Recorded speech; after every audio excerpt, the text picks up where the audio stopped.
ഇതാ ഞാൻ ലൈവിൽ വന്നിരിക്കുകയാണ്. ഇത് എൻ്റെ 9ാമത്തെ ദിവസമാണ്. ബോധിമാർഗം എന്നാണ് ഈ ലൈവിന് ഞാൻ പേര് കൊടുക്കുന്നത്. ഈ ലൈവിൻ്റെ എൻ്റെ ഉദ്ദേശം എന്ന് പറയുന്നത്, എൻ്റെ ഒരു ദിവസം, ആദ്യമേ ഞാൻ പറയട്ടെ, ഞാൻ ബോധിനി. ഞാൻ ആരാണെന്ന് പറയണ്ടേ? ഞാൻ ബോധിനി. എൻ്റെ ഈ ലൈവിൻ്റെ ഉദ്ദേശം, എൻ്റെ ഒരു ദിവസം അതെങ്ങനെയായിരുന്നു, അതിനെ കഴിയുന്നത്ര സത്യസന്ധമായി ആ ഒരു ദിവസത്തെ അവതരിപ്പിക്കുക എന്നുള്ളതാണ് ഞാനിവിടെ ചെയ്യുന്നത്.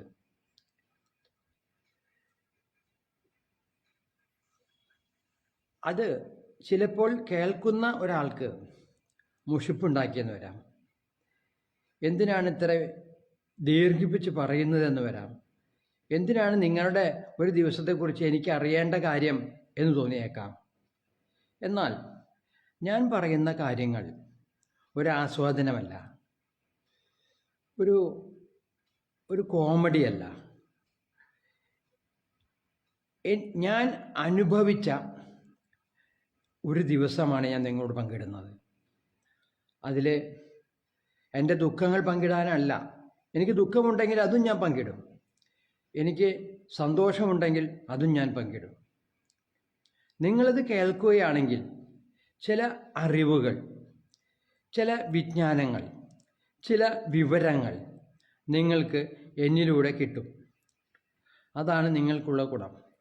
പക്ഷേ നിങ്ങൾ ചിന്തിച്ചേക്കാം, ഞാനിവിടെ അരമണിക്കൂറാണ് ലൈവ് ഇടാൻ നിശ്ചയിച്ചിരിക്കുന്നത്, ചിലപ്പോൾ അത് 2 മണിക്കൂർ വരെ നീണ്ടെന്ന് വരാം. അപ്പോൾ നിങ്ങൾക്ക് എൻ്റെ ലൈവ് 2 മണിക്കൂർ കേട്ടിരിക്കാൻ കഴിയില്ല. നിങ്ങൾക്ക് കഴിയുന്ന സമയം കേട്ടിരിക്കുക. നിങ്ങൾക്ക് ഇൻട്രസ്റ്റ് ഇല്ല എന്ന് തോന്നുന്നുവെങ്കിൽ നിങ്ങൾ എന്നെ ഉപേക്ഷിക്കും. ഞാൻ പറഞ്ഞതുകൊണ്ട് നിങ്ങൾ എൻ്റെ ലൈവ് മുഴുവൻ കാണുമോ? ഒരിക്കലുമില്ല.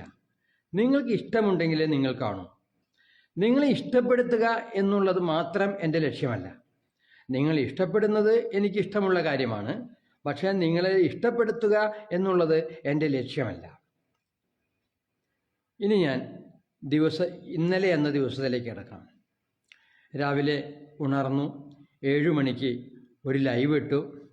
അത് കഴിഞ്ഞ് എൻ്റെ ആ ലൈവ് ഇടുന്ന സമയത്തൊക്കെ ഒരുമാതിരി എനിക്ക് സന്തോഷമുണ്ടായിരുന്നു. പക്ഷേ പിന്നെ എൻ്റെ സന്തോഷമൊക്കെ കുറഞ്ഞു. കാരണം എങ്ങനെയാണെന്നറിയില്ല, പിന്നെ എൻ്റെ സന്തോഷം കുറഞ്ഞു. എനിക്ക് എന്തോ ഒരു ശാരീരികമായി തന്നെ ഒരു സുഖമില്ലാത്ത പോലെ എനിക്ക് തോന്നി. ഞാൻ ഒന്ന് കിടന്നു, കുറേ നേരം കിടന്ന് വിശ്രമിച്ചു. അങ്ങനെ കിടന്ന് വിശ്രമിച്ചു കഴിഞ്ഞപ്പോഴാണ് എനിക്കൊരിത്തിരി ഉഷാറൊക്കെ തോന്നി. അപ്പോൾ ഞാൻ ചിന്തിച്ചു, ഈ ഫേസ്ബുക്കും ഈ സോഷ്യൽ മീഡിയകളും ഇങ്ങനെ കുത്തി ഇരുന്നത് കൊണ്ട് എനിക്ക് എന്താണ് പ്രയോജനം? ഇതിൽ ആരെങ്കിലുമൊക്കെ ലൈക്ക് ഇടുന്നു, ആരെങ്കിലുമൊക്കെ അഭിപ്രായമിടുന്നു, അതിൽ ഞാൻ അഭിനന്ദിച്ച് അഹങ്കരിച്ച് ഇങ്ങനെ ഇരുന്നത് കൊണ്ട് ഒരു പ്രയോജനവുമില്ല. ഒന്ന് പുറത്തിറങ്ങാം, ഒന്ന് ഉഷാറാകാം. അങ്ങനെ ഞാൻ പുറത്തേക്കിറങ്ങി. എൻ്റെ ബുള്ളറ്റ് എടുത്ത് ഞാൻ പുറത്തേക്കിറങ്ങി. പുറത്തേക്കിറങ്ങി ഇവിടെ നിന്ന് 1 കിലോമീറ്റർ മാത്രമാണ് അകലെയാണ് നടത്തറ സിഗ്നൽ എന്ന് പറയുന്നത്. ഞാൻ ആ നടത്തറ സിഗ്നലിൻ്റെ അവിടെ, അതിന് മുൻപായിട്ട് അവിടെ ഒരു ATM ഉണ്ട്. ആ ATMൻ്റെ മുന്നിൽ വെച്ച് ഒരു പരിചയക്കാരനെ എന്ന് പറഞ്ഞാൽ, അങ്ങനെ പറഞ്ഞാൽ പോരാ, ഒരു സുഹൃത്തിനെ ഞാൻ കണ്ടു. ഡേവീസ് എന്നാണ് ആ സുഹൃത്തിൻ്റെ പേര്. അയാൾ വലിയ ബുദ്ധിയുള്ള ആളൊന്നുമല്ല. അയാളുടെ കഥ പറയുകയാണെങ്കിൽ, അയാൾ ഇപ്പോൾ തനിച്ചാണ് ജീവിക്കുന്നത്. അയാൾക്ക് മകനുണ്ട്, മകൻ്റെ ഭാര്യയുണ്ട്. പിന്നെ മകൻ വിവാഹം കഴിച്ചത് ഒരു പ്രേമവിവാഹമായിരുന്നു.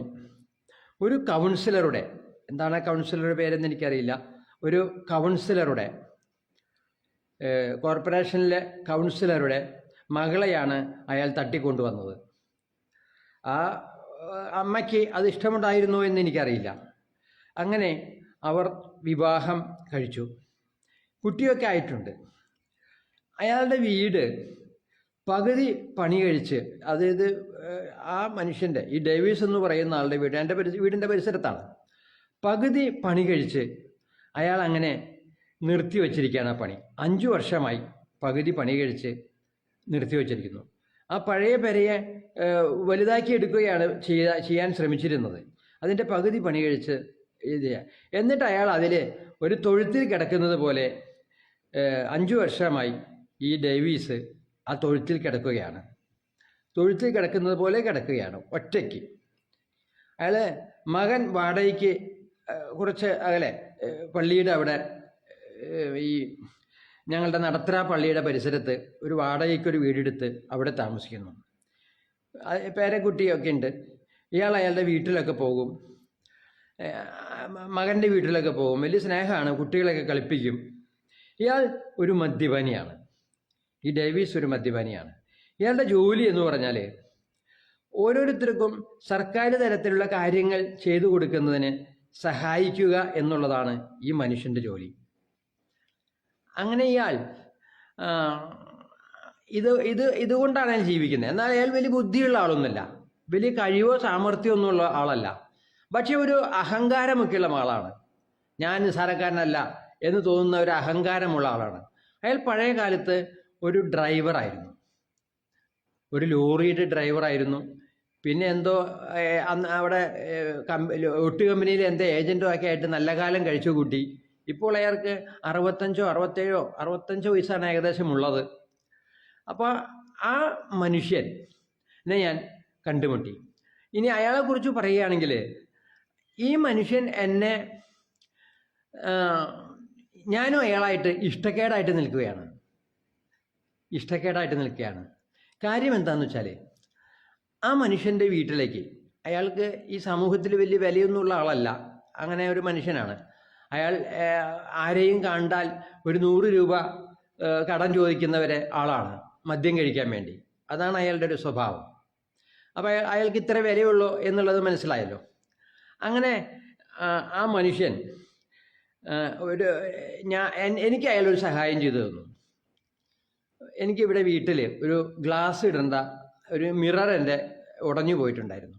ആ മിറർ ഇടുന്നതിന് ഞാൻ അയാളോട് ചോദിച്ചു, ഈ മിറർ ഇടുന്നതിന് എവിടെയാണ് ആരെയാണ് സമീപിക്കേണ്ടത്, നിങ്ങൾക്ക് ഇതിനെപ്പറ്റി അറിയാം. അപ്പോൾ ഇയാൾ മറ്റുള്ളവർക്ക് ഇങ്ങനെ ഓരോ കാര്യങ്ങളൊക്കെ ചെയ്തു കൊടുക്കുന്ന ഒരാളാണ്.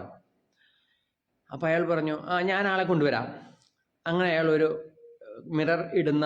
മിററിൻ്റെ ഗ്ലാസ് കടയിൽ നിന്ന് ഒരാളെ കൊണ്ടുവന്നു. അയാളത് ഇടിച്ച് അത് കൂടെ നിന്നു. അയാൾ ഇട്ടു. ആ ചടങ്ങ് എൻ്റെ ഗ്ലാസ് ഇട്ടു, മിറർ ഇട്ടു. അലമാരിയുടെ മിറർ ഉടഞ്ഞു പോയത് അയാൾ ഇടിയിച്ചു. അതിന് ഞാൻ അയാൾക്ക് പ്രതിഫലമായിട്ട് 300 രൂപ നെറ്റിൽ ഗൂഗിൾ പേ ചെയ്തു കൊടുത്തു. അത് കഴിഞ്ഞിട്ട് അയാൾ പറഞ്ഞു, എനിക്ക് ഇത്ര കാശ് കിട്ടിയാൽ പോരാ, ഇങ്ങനെ ഒരു ആളെ കൊണ്ടുവന്ന് തന്നതല്ലേ, അതിന് ഇത്ര കാശ് കിട്ടിയാൽ പോരാ എന്നുള്ള മട്ടിൽ അയാൾ എന്നോട് വാശി പിടിച്ചു. ഞാൻ പറഞ്ഞു, ഡേവിസേട്ടാ, ഈ ഒരു സഹായം എനിക്ക് ഡേവിസേട്ടൻ ചെയ്തു. ഒരാളെ ഒരു മിററിൻ്റെ കടയിൽ പോയി ഒരാളെ കൊണ്ടുവന്ന് തന്നു എന്നുള്ളത് ഡേവിസേട്ടൻ എനിക്ക് ചെയ്ത ഒരു ഉപകാരം. അതിന് ഞാൻ 300 രൂപ ഡേവിസേട്ടന് തരികയും ചെയ്തു. ഇനി ഞാൻ കാശ് തരില്ല കേട്ടാ. അപ്പോൾ ഈ മനുഷ്യൻ്റെ വീട്ടിലേക്ക് ഞാൻ ഇടയ്ക്കിടയ്ക്ക് ചെല്ലാറുണ്ട്. രാവിലെ നടത്തിയൊക്കെ കഴിയുമ്പോൾ ഒരു സവാരിക്കിടയിൽ ഇയാളുടെ വീട്ടിലേക്ക് ഞാൻ വെറുതെ ചെല്ലും. ഇടയ്ക്കൊക്കെ കുശലാന്വേഷണത്തിന് ചെല്ലും. എന്താ ഡേവിസേട്ടൻ്റെ വിശേഷം, ഇന്നത്തെ പത്രത്തിലൊക്കെ എന്ത് വാർത്തകളൊക്കെ ഉണ്ട് എന്നൊക്കെ ചോദിക്കും. അങ്ങനെ ആ മനുഷ്യൻ എന്നോട് പറഞ്ഞു, നെൽസ, ഇനി നീ എൻ്റെ വീട്ടിൽ വരരുത്. അയാൾ കർശനമായി ഒരു ഓർഡർ ഇട്ടു, നീ എൻ്റെ വീട്ടിൽ വരരുത്. വേണ്ട, ഞാൻ ഡേവിസേട്ടൻ്റെ വീട്ടിൽ വരുന്നില്ല. അപ്പോൾ കാര്യം എന്താണ്? അയാൾക്ക് ഒരു മിറർ ഇടുന്നതിന് ഒരാളെ എൻ്റെ വീട്ടിലേക്ക് കൊണ്ടുവന്നതിന്, ഒരു മിറർ കടയിൽ നിന്ന് ഒരാളെ കൊണ്ടുവന്നതിന് അയാൾക്ക് 300 രൂപ പ്രതിഫലം കിട്ടിയാൽ പോരാ എന്നുള്ളതാണ് അയാളുടെ പ്രശ്നം. അപ്പോൾ വളരെ പരിചയമുള്ള ആളാണ്, വർഷങ്ങളായിട്ട് അറിയുന്ന ആളാണ്, സുഹൃത്താണ്. അങ്ങനെ പറഞ്ഞോ? സുഹൃത്തെന്ന് പറഞ്ഞ ഈ ഭൂമിയിൽ ആരും സുഹൃത്തല്ല. അവനവൻ്റെ കാര്യം നടക്കുന്നത് മാത്രമാണ് ആവശ്യങ്ങൾ. അല്ലാതെ എന്താ സുഹൃത്ത്? ഇയാൾ എൻ്റെ സ്റ്റാൻഡേർഡ് വെച്ച് നോക്കുമ്പോൾ വളരെ താഴ്ന്ന മനുഷ്യനാണ്. എന്താ സുഹൃത്ത്? അങ്ങനെയൊന്നുമില്ല. അങ്ങനെ എന്നോട് അയാൾ പറഞ്ഞു, ഇനി എൻ്റെ വീട്ടിലേക്ക് ഇനി വരരുത്. എനിക്കത് കേട്ട വശം എനിക്ക് വിഷമം തോന്നി. ഓ, എന്താ ഇയാൾ ഇങ്ങനെ പറയണേ, എന്നെ അയാളുടെ വീട്ടിലേക്ക് ചെല്ലരുതെന്ന് വിലക്കിയില്ലോ എന്ന് വിഷമിച്ചു. അങ്ങനെ അയാളുമായി ഇഷ്ടക്കേടിലാണ് ഞാൻ നിന്നിരുന്നത്. പിന്നെ ഇടയ്ക്കൊക്കെ വഴിയിൽ വെച്ച് കാണും, എന്നാലും ഞാൻ ഇഷ്ടക്കേടൊന്നുമില്ലാതെ കയ്യൊക്കെ ഉയർത്തി കാണിക്കും. അങ്ങനെ ഞാൻ എന്ത് കരുതി, ഇനി അയാളായിട്ട് വഴക്കുണ്ടാക്കേണ്ട കാര്യം എനിക്കില്ലല്ലോ എന്ന് കരുതി വെറുതെ ഞാൻ ഹായ് എന്നൊക്കെ കാണിക്കും. അപ്പോൾ ഇന്നലെ ഞാൻ ഇവിടെ നിന്ന് പുറത്തിറങ്ങിയപ്പോൾ ഈ സ്ഥലത്ത് വെച്ച് ഞാൻ തിരിച്ചു വരികയാണ് വിഷയത്തിലേക്ക്. ആ സ്ഥലത്ത് വെച്ച് ആ മനുഷ്യനെ ഞാൻ കണ്ടു. ഞാൻ വണ്ടി നിർത്തി, എൻ്റെ ബുള്ളറ്റ് നിർത്തി. ഡേവ് ചേട്ടാ, എന്തുണ്ട് വിശേഷങ്ങൾ എന്ന് ചോദിച്ചു. അപ്പോൾ അയാൾ പറഞ്ഞു, ഞാനിങ്ങനെ ഒരു ആവശ്യത്തിന് വേണ്ടി ഇറങ്ങിയതാണ്. എന്താണ് ആവശ്യം? ഈ ഹോട്ടലുകാർക്ക് ഇതൊരു വിജ്ഞാനമാണ് ഞാൻ പറയുന്നത് കേട്ടോ, ഒരു വിജ്ഞാനമാണ് പറയുന്നത്. ഇനി പറയുന്നൊരു വിജ്ഞാനമാണ്. ഇതുവരെ ഞാൻ പറഞ്ഞത് എൻ്റെ ഒരു ദിവസത്തെക്കുറിച്ചാണ്. ഇനി ഒരു വിജ്ഞാനത്തെക്കുറിച്ച് പറയുകയാണ്, അല്ലെങ്കിൽ ഒരു വിവരത്തെക്കുറിച്ച് പറയുകയാണ്. ഒരു വിവരം നിങ്ങൾക്ക് അറിയാൻ കഴിയുന്ന ഒരു കാര്യത്തെ ഞാൻ പറയുകയാണ്. അപ്പോൾ ഇയാൾ പോകുന്നത് എന്താണെന്ന് വെച്ചാൽ, ഇപ്പോൾ ഒരു കോവിഡിന് ശേഷം ഒരു നിയമമുണ്ട്. ഹോട്ടലുകളിൽ ജോലി ചെയ്യുന്നവരൊക്കെ ഫിറ്റ്നസ് സർട്ടിഫിക്കറ്റ് സമ്പാദിക്കണം. അത് ഈ കോവിഡിന് ശേഷം ഗവൺമെൻറ് ഇറക്കിയ ഒരു ഓർഡറാണ്, ഒരു ഉത്തരവാണ്. ആ ഉത്തരവിൽ പറയുന്നത് എന്താണെന്ന് വെച്ചാൽ, ഈ എല്ലാ ജോലിക്കാരും ഫിറ്റ്നസ് സർട്ടിഫിക്കറ്റ് എടുത്തിരിക്കണം. അപ്പോൾ ഈ വലിയൊരു ബാധ്യത ഈ ഹോട്ടൽ ജീവനക്കാർക്കൊക്കെ വന്നുപെട്ടു. നിസ്സാര ബാധ്യതയല്ല വന്നുപെട്ടത്. എല്ലാ ജീവനക്കാരും ഈ ഫിറ്റ്നസ് സർട്ടിഫിക്കറ്റ് എടുക്കണം. അതിന് ഡോക്ടറെ സർട്ടിഫിക്കറ്റ് നേടണം. അവരുടെയൊക്കെ ആരോഗ്യം ശരിയാണെന്ന് തെളിയിക്കുന്ന ഒരു സർട്ടിഫിക്കറ്റ് എടുക്കണം. എല്ലാ ഹോട്ടലുകാർക്കും ഈ പുലിവാലുണ്ടത്രേ. അങ്ങനെ ഇയാൾ ചില ഹോട്ടലുകാർക്ക് ഇത് പോകാനുള്ള സൗകര്യക്കുറവ് കൊണ്ട്, സമയമില്ലാത്തതുകൊണ്ട് ഇയാളെ ഏൽപ്പിക്കും. ഇയാൾക്ക് അതിനൊരു പ്രതിഫലവും കൊടുക്കും. ഇതിന് ഇയാളിങ്ങനെ നടക്കുകയാണ്. അപ്പോൾ ഏതൊരു ഹോട്ടലിൽ ഈ ബംഗാളികളും തമിഴന്മാരും ഒക്കെ ആണല്ലോ ഇപ്പോൾ ജോലി ചെയ്യുന്ന ഹോട്ടലുകളിൽ. ആ ഹോട്ടലുകളിൽ ജോലി ചെയ്യുന്ന മനുഷ്യർക്ക് ഫിറ്റ്നസ് സർട്ടിഫിക്കറ്റ് എടുത്തു കൊടുക്കുക എന്നുള്ളതാണ് ഇയാളുടെ ജോലി. അപ്പോൾ അതിനെ എന്തു ചെയ്യുന്നു വെച്ചാൽ, നേരിട്ടൊരാൾ ഡോക്ടറെ കാണാനോ ഒക്കെ പോയി കഴിഞ്ഞാൽ അവർ കൈക്കൂലി വാങ്ങില്ല. പക്ഷേ ഇയാൾ പോകുമ്പോൾ ഡോക്ടർമാരുടെ കയ്യിൽ നിന്ന് എഴുതി മേടിക്കുക. ഓരോരുത്തർക്കുമുള്ള കൈക്കൂലി ഡോക്ടർമാർക്ക് കൊടുത്താൽ മതി. അങ്ങനെ ഇയാൾ കൈക്കൂലി കൊടുത്തുകൊണ്ട് ആ കാര്യം നടത്തി കൊടുക്കുന്ന പണിയാണ് ഇയാൾ ഏറ്റെടുത്തിരിക്കുന്നത്. അതിന് ഇയാൾക്കൊരു പ്രതിഫലം കിട്ടും. അതുകൊണ്ട് ഇയാൾക്ക് വൈകുന്നേരം ആകുമ്പോൾ മദ്യപിക്കാൻ കഴിയും. ഇതാണ് അയാളുടെ ലക്ഷ്യം. അപ്പോൾ ഞാനിവിടെ കൊണ്ടുവരുന്ന വിജ്ഞാനം എന്തോന്ന് പറഞ്ഞാൽ, കോവിഡിന് ശേഷം ഗവൺമെൻറ് ഒരു ഉത്തരവ് ഇറക്കിയിരിക്കുന്നു. ഈ ഹോട്ടൽ ജോലിക്കാർക്കെല്ലാം, എത്ര ഹോട്ടലിൽ ഉണ്ടോ ആ ഹോട്ടലിലുള്ള എല്ലാ ജോലിക്കാർക്കും ഫിറ്റ്നസ് സർട്ടിഫിക്കറ്റ് വേണമത്രേ, ഫിറ്റ്നസ് സർട്ടിഫിക്കറ്റ്. അപ്പോൾ ഇത് കൃത്രിമമായിട്ട് ഡോക്ടറെ കണ്ട് ഡോക്ടർക്ക് കൈക്കൂലി കൊടുത്ത് ഈ ഫിറ്റ്നസ് സർട്ടിഫിക്കറ്റ് ഉണ്ടാക്കിയെടുക്കണം. ഓരോ വർഷവും ഇത് പുതുക്കണം. അത്ര വലിയൊരു പുലിവാലാണ് ഈ ഗവൺമെൻറ്, നമ്മുടെ പിണറായി ഗവൺമെൻറ് ചെയ്തു വച്ചിരിക്കുന്നത്. മനസ്സിലാക്കുക, പിണറായി ഗവൺമെൻറ് ഹോട്ടലുകാർക്ക് വലിയൊരു ചുമതല ഏൽപ്പിച്ചിരിക്കുന്നു, വലിയൊരു അടി കൊടുത്തിരിക്കുന്നു. എല്ലാ ജോലിക്കാരും എല്ലാ വർഷവും ഫിറ്റ്നസ് സർട്ടിഫിക്കറ്റ് എടുക്കണം. അങ്ങനെ അതിന് ഇവർ നെട്ടോട്ടം ഓടുകയാണ്, എലി ഓടുന്നത് പോലെ. മനസ്സിലാക്കുക, കൃത്രിമമായിട്ട് എടുക്കുകയാണ്. ഫിറ്റ്നസ് എന്ന് പറഞ്ഞാൽ ഇവർക്ക് രോഗങ്ങളൊന്നുമില്ല എന്ന് പറയുന്ന, ഈ ഹോട്ടലിൽ നിൽക്കുന്ന ആളുകൾക്ക് രോഗങ്ങളൊന്നുമില്ല എന്ന് പറയുന്ന ഒരു സർട്ടിഫിക്കറ്റാണ്. അത് ഇയാൾ കൃത്രിമമായി എടുത്തു കൊടുക്കും. അതിന് ഡോക്ടർമാർക്ക് കൈക്കൂലി കൊടുക്കും, ഇയാൾക്കും ഒരു പൈസ കൊടുക്കും. അങ്ങനെ നല്ലൊരു പൈസ ചെലവ് ചെയ്തിട്ടാണ് ഈ ഫിറ്റ്നസ് സർട്ടിഫിക്കറ്റ് മനുഷ്യർ, ഹോട്ടലിലെ ജീവനക്കാർ അല്ലെങ്കിൽ മുതലാളിമാർ എടുക്കുന്നത്. ഇപ്പോൾ ഒരു 7 ജോലിക്കാരുണ്ടെങ്കിൽ 7 പേർക്കും ഈ ഫിറ്റ്നസ് സർട്ടിഫിക്കറ്റ് എടുക്കണം. അപ്പോൾ ഇങ്ങനെ ഒരു വലിയ പ്രതിസന്ധി ഹോട്ടലുകാർക്ക് നമ്മുടെ പിണറായി ഗവൺമെൻറ് വരുത്തി വച്ചിരിക്കുന്നു. ഇതുകൊണ്ട് എന്തെങ്കിലും ഒരു ഗുണം ഉണ്ടോ? ഇവർക്ക് എന്ത് ഫിറ്റ്നസ്സാണ് ഉള്ളത്? ഒരു ഫിറ്റ്നസ്സും ഇല്ല. മനസ്സിലായ? ഇത് കൃത്രിമമായിട്ടൊരു സർട്ടിഫിക്കറ്റ് ഉണ്ടാക്കുകയാണ്. അപ്പം അങ്ങനെ ഒരു വിജ്ഞാനം ഞാൻ നിങ്ങൾക്ക് നൽകുകയാണ്. ഈ ഹോട്ടലുകാർക്ക് ഉണ്ടാക്കിക്കൊണ്ടുള്ള ഒരു വലിയ ബുദ്ധിമുട്ട്, ഈ ഗവൺമെൻറ് ഉണ്ടാക്കിയിട്ടുള്ള വലിയൊരു ബുദ്ധിമുട്ട്, വലിയൊരു നിയമം, വലിയൊരു ഉത്തരവ്. അങ്ങനെ ഞാൻ ഈ മനുഷ്യനുമായി സംസാരിച്ച് നിൽക്കുമ്പോൾ ഇയാൾക്ക്, ഈ ഡേവിസ് ഏട്ടന് എന്തില്ല, ഒരു ഗൂഗിൾ പേ ഇല്ല. അയാൾ ഉപയോഗിക്കുന്ന ഒരു ഫോണാണെങ്കിൽ പൊട്ടിപ്പൊളിഞ്ഞ് അയാളോളം പഴക്കമുള്ള ഒരു ഫോണാണ് അയാൾ ഉപയോഗിക്കുന്നത്. എനിക്ക് അയാളുടെ ഫോൺ മേടിച്ച് നോക്കിയപ്പോൾ അതിൽ തെളിച്ചം പോലും ഇല്ല, അത്രയും പഴക്കമുള്ളൊരു ഫോൺ. അയാൾക്ക് ഗൂഗിൾ പേ ഇല്ല. ഇയാളുടെ ഈ ബിസിനസ് സംബന്ധമായിട്ടോ എന്തോ ഒരാളിൽ നിന്ന് 1500 രൂപ അയാൾക്ക് കിട്ടാനുണ്ട്, കിട്ടും. അതിന് അയാളുടെ അരികെ പോയി വാങ്ങിക്കാതെ ഉള്ള ഒരു സൂത്രത്തിന് വേണ്ടി അയാൾ ഗൂഗിൾ പേ ഉള്ള ഒരാളുമായി അയാളുടെ അക്കൗണ്ടിലേക്ക് പൈസ വരുത്തിയിട്ട് ഇയാൾക്ക് ആ പൈസ കൊടുക്കുന്ന ഒരു ഏർപ്പാടിന് വേണ്ടി അയാൾ ഓടി നടക്കുകയാണ്. അയാൾക്ക് ഗൂഗിൾ പേ ഇല്ലാത്ത ഒരാൾ. അയാളൊരു സാധാരണക്കാരനാണ്, വലിയ അറിവൊന്നുമുള്ള ആളല്ല ഈ ഡേവിസ് ഏട്ടൻ. ഡേവിസ് എന്ന് പറഞ്ഞാൽ മതി. ഞാൻ 61 വയസ്സുള്ള ആളും അയാൾ ഒരു 65 വയസ്സുള്ള ആളുമാണ്. അപ്പോൾ ഡേവിസ് എന്ന് പറഞ്ഞാൽ മതി. അപ്പോൾ അയാൾ എന്നോട് ഇങ്ങനെ ഒരു ചരിത്രമൊക്കെ പറഞ്ഞു. ഞാനൊരു കടക്കാരനോട്, ഇവിടെ അടുത്ത് തന്നെയുള്ള ഒരു പച്ചക്കറി പലചരക്കൊക്കെ നടത്തുന്ന കടക്കാരനോട് അയാളുടെ കയ്യിൽ നിന്ന് കുറച്ച് സാധനങ്ങളൊക്കെ വാങ്ങി. അങ്ങനെ ആ ഗൂഗിൾ പേ വഴി അയാളിൽ നിന്ന് ഈ 1500 രൂപ വരുത്താൻ നോക്കി. പക്ഷേ ഈ 1500 രൂപ അപ്പം അയാൾ പറഞ്ഞു, ഇവിടെ ഗൂഗിൾ പേ എടുക്കില്ല, പൈസ എടുക്കുള്ളൂ, അത് വലിയ പുലുവാല, അത് ഇൻകം ടാക്സ് ഒക്കെ വരും, ഇൻകം ടാക്സ് വരുന്നൊരു പരിപാടിയാണ്, അല്ലെങ്കിൽ കണക്കിലൊക്കെ പെടും, അതുകൊണ്ട് ഞങ്ങൾ ഗൂഗിൾ പേയിൽ പൈസ വാങ്ങിക്കുന്നില്ല എന്ന് ഈ സാധാരണ പലചരക്കിടക്കാരൻ അയാൾ പേടിച്ചിരിക്കുക. അയാൾക്ക് ഇൻകം ടാക്സ് വരുമോ അല്ലെങ്കിൽ അങ്ങനെയുള്ള പേടിയിലാണ് അയാൾ. അപ്പോൾ അയാൾ കുറച്ച് സാധനങ്ങളൊക്കെ മേടിച്ചു. പക്ഷെ അതവിടെ തിരിച്ചു കൊടുത്ത് അയാൾ ബുദ്ധിമുട്ടി നിൽക്കുകയാണ്. വേറൊരാളുടെ സഹായം തേടി, അതും നടന്നില്ല. അപ്പോൾ ഈ 1500 രൂപ അയാൾക്ക് വരുത്തി കൊടുക്കണം, ഗൂഗിൾ പേയിൽ വരുത്തി കൊടുക്കണം. അപ്പം ഞാൻ അയാൾക്ക് ഒരു സഹായം ചെയ്തു. ഡേവിസൻ്റെ പ്രശ്നം എന്താ? ഇപ്പോൾ ഒരാൾ 1500 രൂപ ഗൂഗിൾ പേ ചെയ്യും, ആ പൈസ രൂപയായി ഡേവിസന് തരണം. ശരി, എൻ്റെ നമ്പർ പറഞ്ഞു കൊടുത്തോ. അങ്ങനെ എൻ്റെ നമ്പർ അയാൾ പറഞ്ഞു കൊടുത്തു. ഞാൻ അയാളിൽ നിന്ന് എൻ്റെ ഗൂഗിൾ പേയിലേക്ക് അയാൾ 1500 രൂപ അയച്ചു.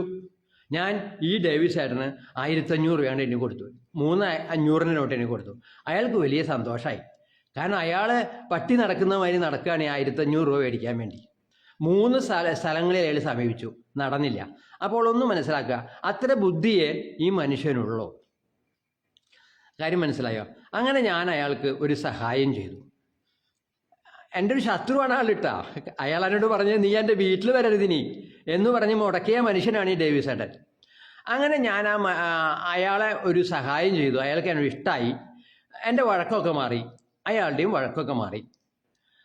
അത് കഴിഞ്ഞ് എനിക്ക് തോന്നി, ഈ വിഷയത്തിൽ ഞാൻ വിജയിച്ചിരിക്കുന്നു.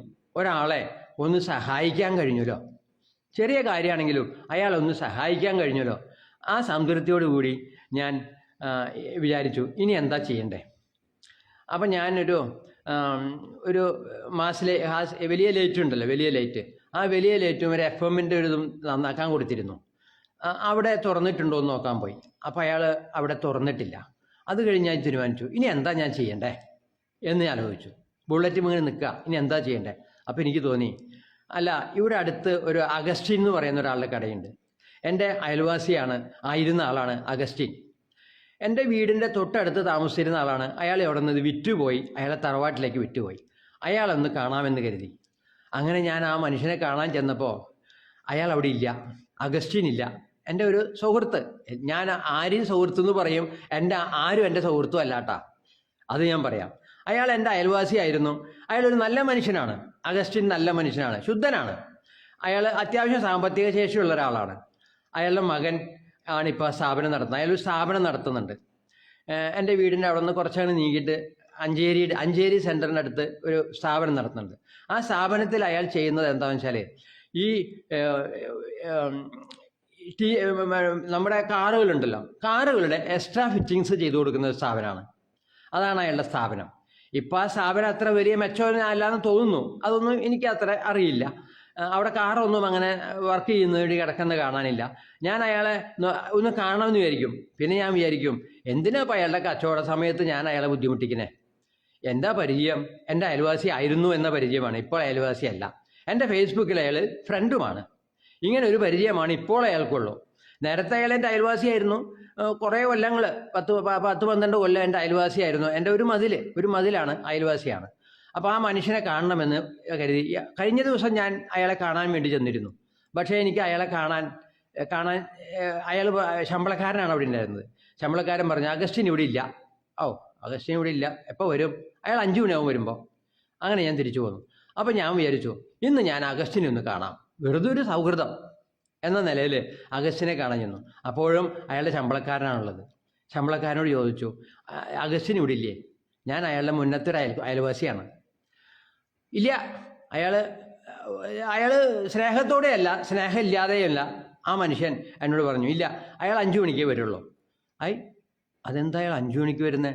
അയാൾ കാലത്ത് വന്നു കഴിഞ്ഞാൽ വീട്ടിൽ പോകും, പിന്നെ 5 മണിക്കേ വരുള്ളൂ. അപ്പോൾ എനിക്ക് തോന്നി ഇവിടെ കച്ചവടം ഇല്ലായിരിക്കുമോ, അതുകൊണ്ടാണോ അയാൾ വീട്ടിൽ പോയി കിടന്നുറങ്ങണേ എന്ന് വിചാരിച്ചു.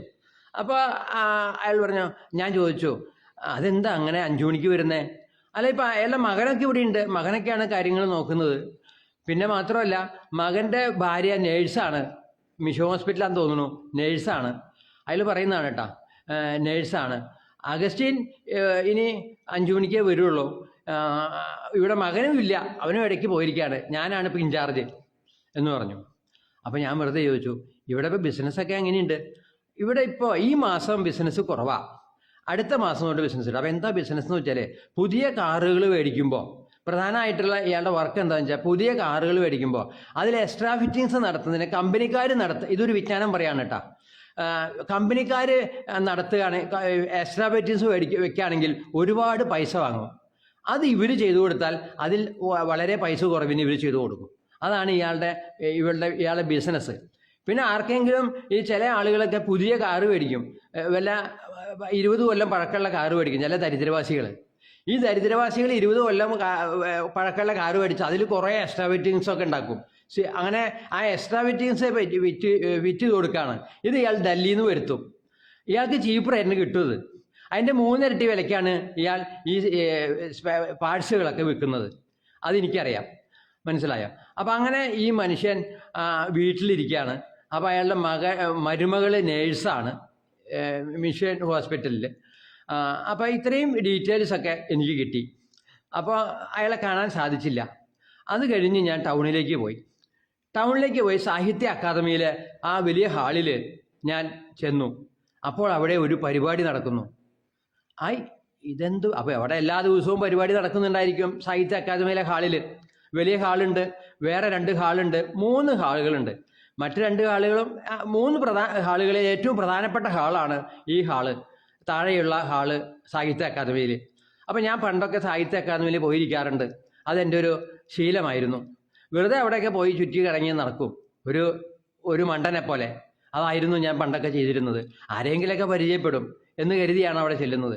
ആ ഉദ്ദേശത്തോടെ ഇന്നലെയും ഞാൻ ബുള്ളറ്റിൽ അവിടെ ചെന്നു.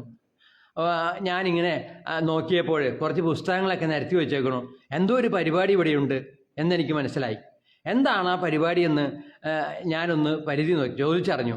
അപ്പോൾ അയാൾ പറഞ്ഞു ഇവിടെ ഒരു പുസ്തകത്തിൻ്റെ പ്രസാധനം, എന്താണെന്ന് പറയാം, പുസ്തകം ഇറക്കുന്ന ദിവസം, പ്രസാധനം എന്താ പറയുക അതിന്. അപ്പോൾ പുസ്തകം ഇറക്കുന്ന ദിവസം, അപ്പോൾ പുസ്തകം ഇറക്കുന്ന ദിവസം ഒരു ചടങ്ങ്, പുസ്തകം ഇറക്കുന്ന ചടങ്ങ്. എന്ത് പുസ്തകമാണ് ഞാൻ ചോദിച്ചു. ഒരു പാലസ്തീൻകാരൻ്റെ നോവലാണ്. പാലസ്തീൻകാരൻ്റെ നോവല്. ഇത് എന്ന് എഴുതിയതാ? ഇത് 1925 എഴുതുക. അതിൻ്റെ 2ാം പതിപ്പാണ് ഇപ്പോൾ ഇവിടെ ഇറക്കുന്നത്. അതിൻ്റെ ചടങ്ങാണ് ഇവിടെ നടക്കുന്നത്. നല്ല കാര്യം. ഒരു പാലസ്തീൻകാരൻ്റെ നോവല് ഇറക്കുന്നത് നല്ല കാര്യം. അപ്പോൾ ഇവിടെ മുസ്ലിമുകളാണൊക്കെ കേട്ടാ. അപ്പോൾ വരാന്തയിൽ 2 പേര് നിസ്കരിക്കുന്നുണ്ട്. എനിക്ക് ഈ മതചടങ്ങുകൾ കണ്ടു കഴിഞ്ഞാൽ കലി വരുന്ന ഒരാളാണ്. അയാൾ നിസ്കരിക്കുന്നുണ്ട് 2 ആൾ. അപ്പം ഞാൻ ചോദിച്ചു, വെറുതെ ഒരാളോട് ചോദിച്ചു, ഇതെന്താ പരിപാടി? വല്ല തീവ്രവാദ ഗ്രൂപ്പിൻ്റെ വല്ല പരിപാടിയാണോ എന്ന് ഞാൻ ചോദിച്ചു. തീവ്രവാദമൊന്നുമല്ല, ഇതിൽ മതമൊന്നുമില്ല, ഇതിൽ ജാതിയൊന്നുമില്ല, ഇത് രാഷ്ട്രീയമല്ല, ഇത് ഒരു നോവല് ഇറക്കുന്നതിൻ്റെ അല്ലെങ്കിൽ നോവലിൻ്റെ ഉദ്ഘാടനമാണ് എന്ന് പറയാം. ഞാൻ ഒരു പേര് പറയുമല്ലോ അതിന്, ഞാൻ മറന്നു ആ പേര്. അപ്പോൾ അയാൾ പറഞ്ഞു ശരി. അപ്പോൾ എനിക്ക് തോന്നി ഇത് നിഷ്പക്ഷമായ ഒരു പരിപാടിയാണ് എന്നൊക്കെ പറഞ്ഞു. നിങ്ങൾ കണ്ടു നോക്ക്, ഇപ്പോൾ തുടങ്ങും, 4:30 ആരംഭിക്കും എന്ന് പറഞ്ഞു. അപ്പം ഞാൻ എന്ത് ചെയ്യുന്നു വെച്ചാൽ അവിടെ കാപ്പി ചായയൊക്കെ കൊടുക്കുന്നുണ്ട്, ബിസ്ക്കറ്റും. ഞാൻ അതിൽ കാപ്പി ഉണ്ടോയെന്ന് ചോദിച്ചു. ഇല്ല, കാപ്പിയില്ല, ചായ ഉള്ളോ എന്ന് ഈ താടിക്കാരൻ എന്നോട് മറുപടി പറഞ്ഞു. ഒരു മുസ്ലിമാണ്, നിസ്കരിക്കുന്ന മുസ്ലിം. മതാചാരപ്രകാരം ജീവിക്കുന്ന ഒരു മുസ്ലിം, നല്ല പ്രായമുണ്ട്. താടിക്കാരനോട് പറഞ്ഞു, എനിക്ക് ചായ വേണ്ട, കാപ്പി വേണമെന്ന് പറഞ്ഞു. ആ വേണ്ടെന്ന് പറഞ്ഞു. അത് കഴിഞ്ഞ് നോക്കിയപ്പോൾ ഈ പുസ്തകങ്ങൾ നിരത്തി വെച്ചിരിക്കുന്നതൊക്കെ നോക്കി. അതൊക്കെ ഞാൻ ചോദിച്ചു, ഇതിൻ്റെ ഒരു വീഡിയോ ഞാൻ എടുക്കട്ടെ, പുസ്തകങ്ങളുടെ എടുത്തോളാൻ പറഞ്ഞു. അത് കഴിഞ്ഞ് ഇവിടെ ഇന്ന് പ്രസാദനം ചെയ്യുന്ന, എന്താ പ്രസാദനം എന്നോ എന്താ പറയുക, ഇന്ന് ഇവിടെ ഉദ്ഘാടനം ചെയ്യുന്ന ഈ പുസ്തകത്തിൻ്റെ പേരെന്താണ്, ഈ പുസ്തകം ഏതാണെന്ന് കാണട്ടെ. അപ്പോൾ അയാൾ പറഞ്ഞു 590 രൂപയാണ് പുസ്തകത്തിൻ്റെ വില. ഇപ്പോൾ അത് 450 രൂപയ്ക്ക് ഇവിടെ കൊടുക്കും. അപ്പോൾ അവിടെ ഒരു 10-12 പുസ്തകം ഇരിക്കുന്നുണ്ട്. മറിച്ച് നോക്കി, ഇതെന്താ ഈ പുസ്തകം? അപ്പോൾ അയാൾ പറഞ്ഞു, ഇത് ഇങ്ങനെ പലസ്തീൻകാരൻ്റെ പുസ്തകമാണ്, 100 കൊല്ലം മുന്നേ എഴുതിയ പുസ്തകമാണ്, അത് 2ാം പതിപ്പാണ് ഇവിടെ ഇറക്കുന്നത് എന്നൊക്കെ പറഞ്ഞു. അപ്പോൾ ഇത് ഇത്ര ഭീകരവാദ സംഘടനയുടെ ആണെന്ന് എനിക്ക് അപ്പോഴാണ് ഒന്നും മനസ്സിലായില്ല. ഒരു ഭീകരവാദ സംഘടനയുടെ പരിപാടിയാണിത് കേട്ടോ, മുസ്ലിം ഭീകരവാദ സംഘടനയുടെ പരിപാടിയാണ്. അതെനിക്ക് മുഴുവൻ മനസ്സിലായില്ല. എന്നാലും ഞാനത് ഈ പുസ്തകങ്ങളൊക്കെ വീഡിയോ എടുത്തു. അപ്പോൾ അതിൽ ഈ മുസ്ലിം പുസ്തകങ്ങൾ മാത്രമേ ഉള്ളൂ. അപ്പം ഞാൻ ചോദിച്ചു, നിങ്ങളിത് പൊതുവായൊരു പരിപാടിയാണെന്ന് പറയും ചെയ്തു, ഗാന്ധിജിയുടെ പുസ്തകങ്ങളൊന്നും ഇതിൽ കാണാനില്ലല്ലോ, മുസ്ലിം പുസ്തകങ്ങൾ മാത്രമേ ഇവിടെ വെച്ചിട്ടുള്ളല്ലോ, ഞാനിത് വീഡിയോ എടുത്തോളാൻ പറഞ്ഞു. അതൊക്കെ ഞാൻ വീഡിയോ എടുത്തു. അതെൻ്റെ ഫേസ്ബുക്കിൽ ഞാൻ കൊടുക്കുന്നുണ്ട്, അതിൻ്റെ വിശദീകരണങ്ങൾ. ബോധിനി ചെങ്ങാലൂർ എന്ന എൻ്റെ ഫേസ്ബുക്ക് പ്രൊഫൈലിൻ്റെ പേരതാണ്, ബോധിനി ചെങ്ങാലൂർ. അതിൽ നിങ്ങൾക്ക് കാണാം. ബോധിമാർഗം എന്ന എൻ്റെ യൂട്യൂബിലും ഇതെല്ലാം നിങ്ങൾക്ക് കാണാം. താല്പര്യമുള്ളവർക്ക് അതിലേക്ക് കടന്നു ചെന്നാൽ എന്നെക്കുറിച്ച് കൂടുതൽ അറിയാൻ കഴിയും. അങ്ങനെ ഞാൻ ഈ പരിപാടി ഒന്ന് കാണാൻ വേണ്ടി 4:30 സമയമായി. ആളുകൾ ചായയൊക്കെ കുടിച്ചു, ബിസ്ക്കറ്റൊക്കെ കഴിച്ചു, ഉള്ളിലേക്ക് പ്രവേശിച്ചു. ഒരു 100 സീറ്റ് ഉണ്ട്, കസേര ഏകദേശം 100 പറയാം, 100-100-ൽ താഴെ കസേരകളുണ്ട്. അതിൽ കുറേയൊക്കെ ആളുകളായി, സ്റ്റേജിലും ആളുകൾ നിരന്നു. അപ്പോൾ ഏതോ ഒരു ഹിന്ദു ആണ് ഇത് ഉദ്ഘാടനം കഴിക്കുന്നത്, ഈ പുസ്തക പ്രസാദനം എന്ന് എന്താ പറയുക, അയാളാണ് ഇത് ചെയ്യുന്നത്. അപ്പം സ്റ്റേജിലെ ആളുകളൊക്കെ നിരന്നു, ഇത് തർജ്ജമ ചെയ്ത ആളൊക്കെ നിരന്നിട്ടുണ്ട്. അതിനെപ്പറ്റി ഇങ്ങനെ പറയാം. അപ്പോൾ ആദ്യം തന്നെ അവർ പറഞ്ഞ വാചകം എന്താണെന്നുള്ളത് ഞാൻ ശ്രദ്ധിച്ചു. പ്രസംഗം തുടങ്ങിയപ്പോൾ അതിൽ മുഖവരയായിട്ട് ആദ്യത്തെ മൈക്കിലൂടെ വന്ന അനൗൺസ്മെൻ്റ് എന്താണെന്ന് വെച്ചാൽ, ഇസ്രയേൽ ഭീകരരാഷ്ട്രം, ഇസ്രയേൽ ഭീകരരാഷ്ട്രം എന്ന് പറഞ്ഞുകൊണ്ടാണ് അവരാരംഭിക്കുന്നത്. മനസ്സിലാക്കുക. അപ്പോൾ ഈ തീവ്ര സംഘടന എന്ന് ഞാൻ പറഞ്ഞതിൽ വല്ല തെറ്റുമുണ്ടോ? ഇസ്രയേൽ ഭീകരരാഷ്ട്രം. അങ്ങനെ അവർ ഇസ്രയേലിൻ്റെ കുറേ കുറ്റങ്ങളൊക്കെ ഇങ്ങനെ വിസ്തരിക്കുന്നുണ്ട് പലരും. ഈ പുസ്തകം അറബിയിൽ നിന്ന് തർജ്ജമ ചെയ്ത മനുഷ്യനും പ്രസംഗിക്കാൻ കയറി. ആവേശത്തോടെ അയാളും പ്രസംഗിക്കുന്നുണ്ട്. വേറെ 2 ആളുടെ പ്രസംഗവും ഞാൻ കേട്ടു. അപ്പോൾ ഇങ്ങനെ പറഞ്ഞിട്ടാണ് അവർ തുടങ്ങുന്നത്. അപ്പോൾ പിന്നെ ഇവർ തീവ്ര സംഘടനയല്ല ആണെന്നുള്ളത് എനിക്ക് ഉറപ്പായി. ഇനി അധികം കാര്യങ്ങൾ കേൾക്കേണ്ടതില്ലെന്നും എനിക്ക് തോന്നി. അവർ പറയുന്നത് എന്താണെന്ന് വെച്ചാൽ, അവിടെ നടക്കുന്ന ക്രൂരതയെക്കുറിച്ചാണ്. പലസ്തീൻ ജനതയുടെ മോചനത്തിന് വേണ്ടിയുള്ള വിപ്ലവമാണ് ഇവിടെ നടക്കുന്നത്. അവർ പല രീതിയിലും പ്രസംഗിക്കുന്നുണ്ട്. എനിക്ക് ആ പ്രസംഗത്തിലൂടെ മനസ്സിലാക്കാൻ കഴിഞ്ഞത്, അവർ അന്തിമ വിജയം അവർക്ക് കിട്ടുമെന്നാണ് അവർ പറയുന്നത്. പലസ്തീന് അന്തിമ വിജയം കിട്ടുമത്രേ. അതാണ് അവരുടെയൊക്കെ വിശ്വാസം, ബോധ്യം, തീർച്ച. ഇത് കേട്ടപ്പോൾ എനിക്ക് തോന്നി, പലസ്തീൻ എന്ന് പറയുന്ന, അല്ലെങ്കിൽ ഈ ഗസ അല്ലെങ്കിൽ ഗാസ എന്ന് പറയുന്ന ആ സ്ഥലം തന്നെ ഇപ്പം ഇല്ലാണ്ടായി, പൊടി പോലും ഇല്ല കണ്ടുപിടിക്കാൻ എന്ന മട്ടിലേക്ക് അടിച്ച് തകർത്തു കഴിഞ്ഞു. എന്നിട്ട് ഇവരിപ്പോഴും ജയിക്കും എന്ന് പറഞ്ഞിരിക്കുക. ആര്? ഈ തീവ്രവാദികൾ ജയിക്കും എന്ന് പറഞ്ഞിരിക്കുക. ഭീകരവാദികൾ ജയിക്കും എന്ന് പറഞ്ഞ് ഈ തീവ്രവാദികൾ ഇങ്ങനെ ഇരിക്കുക. അത് കാണാനായിട്ട് കുറേ വയസ്സന്മാരായ, ഇത് കേൾക്കാനായിട്ട് വയസ്സന്മാരായ കുറച്ച് 10-100-ൽ താഴെ ആളുകളും ഇരിക്കുന്നുണ്ട്. അപ്പോൾ എനിക്ക് കാര്യങ്ങളൊക്കെ മനസ്സിലായി. ഇതെന്താണ് ഇവിടെ നടക്കുന്ന ചടങ്ങ് എന്താണ് എന്നൊക്കെ മനസ്സിലായി. ഇനി കാര്യമായിട്ടൊന്നും മനസ്സിലാകാനില്ല എന്ന് കരുതി ഞാൻ അവിടെ നിന്ന് പുറത്തേക്ക് ഇറങ്ങി. ഇനി എന്താ ചെയ്യണ്ടേ? അപ്പം എനിക്ക് ഫേസ്ബുക്കിൽ ഇടാനുള്ള ഒരു വീഡിയോ ഒക്കെ എടുത്തിട്ടുണ്ട്. കാര്യങ്ങളൊക്കെ ഞാനിന്ന് നാളെ ഫേസ്ബുക്കിൽ പറയണം, എൻ്റെ ലൈവിലും പറയണം എന്നൊക്കെ കരുതി പുറത്തേക്ക് ഇറങ്ങി. ഞാൻ നടക്കാൻ ഇറങ്ങിക്കഴിഞ്ഞപ്പോൾ ഞാൻ വന്നുപെട്ടത് ഒരു നമ്മുടെ ഇതിൻ്റെ മുന്നിലെത്തി. പോലീസ് കൺട്രോൾ റൂം, മനസ്സിലായല്ലോ. പോലീസ് കൺട്രോൾ റൂം എന്ന് പറഞ്ഞാൽ എല്ലാവർക്കും അറിയുന്ന ഒരു സ്ഥാപനമാണ് പോലീസിൻ്റെ. ആ പോലീസ് കൺട്രോൾ റൂമിൻ്റെ അവിടെ വരെ ഞാൻ നടന്നെത്തി. ഈ സാഹിത്യ അക്കാദമിയിൽ നിന്ന് അവിടെ വരെ നടന്നെത്തിയപ്പോൾ എനിക്ക് തോന്നി, അവിടെ ഞാനൊരു കാര്യം കണ്ടു. അവിടെ ഒരു കുരിശുപള്ളിയുണ്ട്. ആ കുരിശുപള്ളിയിൽ കുർബാന നടക്കുകയാണ്. അപ്പോൾ ഞാൻ ചെന്ന നേരത്ത് ലഡ്ഡുവും സാധനങ്ങളൊക്കെ അവിടെ മേശപ്പുറത്ത് വെച്ചിട്ടുണ്ട്. കുർബാന കഴിയുമ്പോൾ കൊടുക്കാൻ വേണ്ടിയിട്ട് കാപ്പിയും ചായയും ലഡ്ഡുമൊക്കെ വെച്ചിട്ടുണ്ട്. ഞാൻ വിചാരിച്ചു ഒരു ലഡ്ഡു കഴിച്ചാലോ ഇവരെ കയ്യിൽ ഈ കുരിശുപള്ളിയുടെ പ്രാർത്ഥന കുർബാന കഴിയുന്ന നേരത്ത് എന്ന് കരുതി കുറച്ച് നേരം ഞാൻ ആ കസേരയിലിരുന്നു.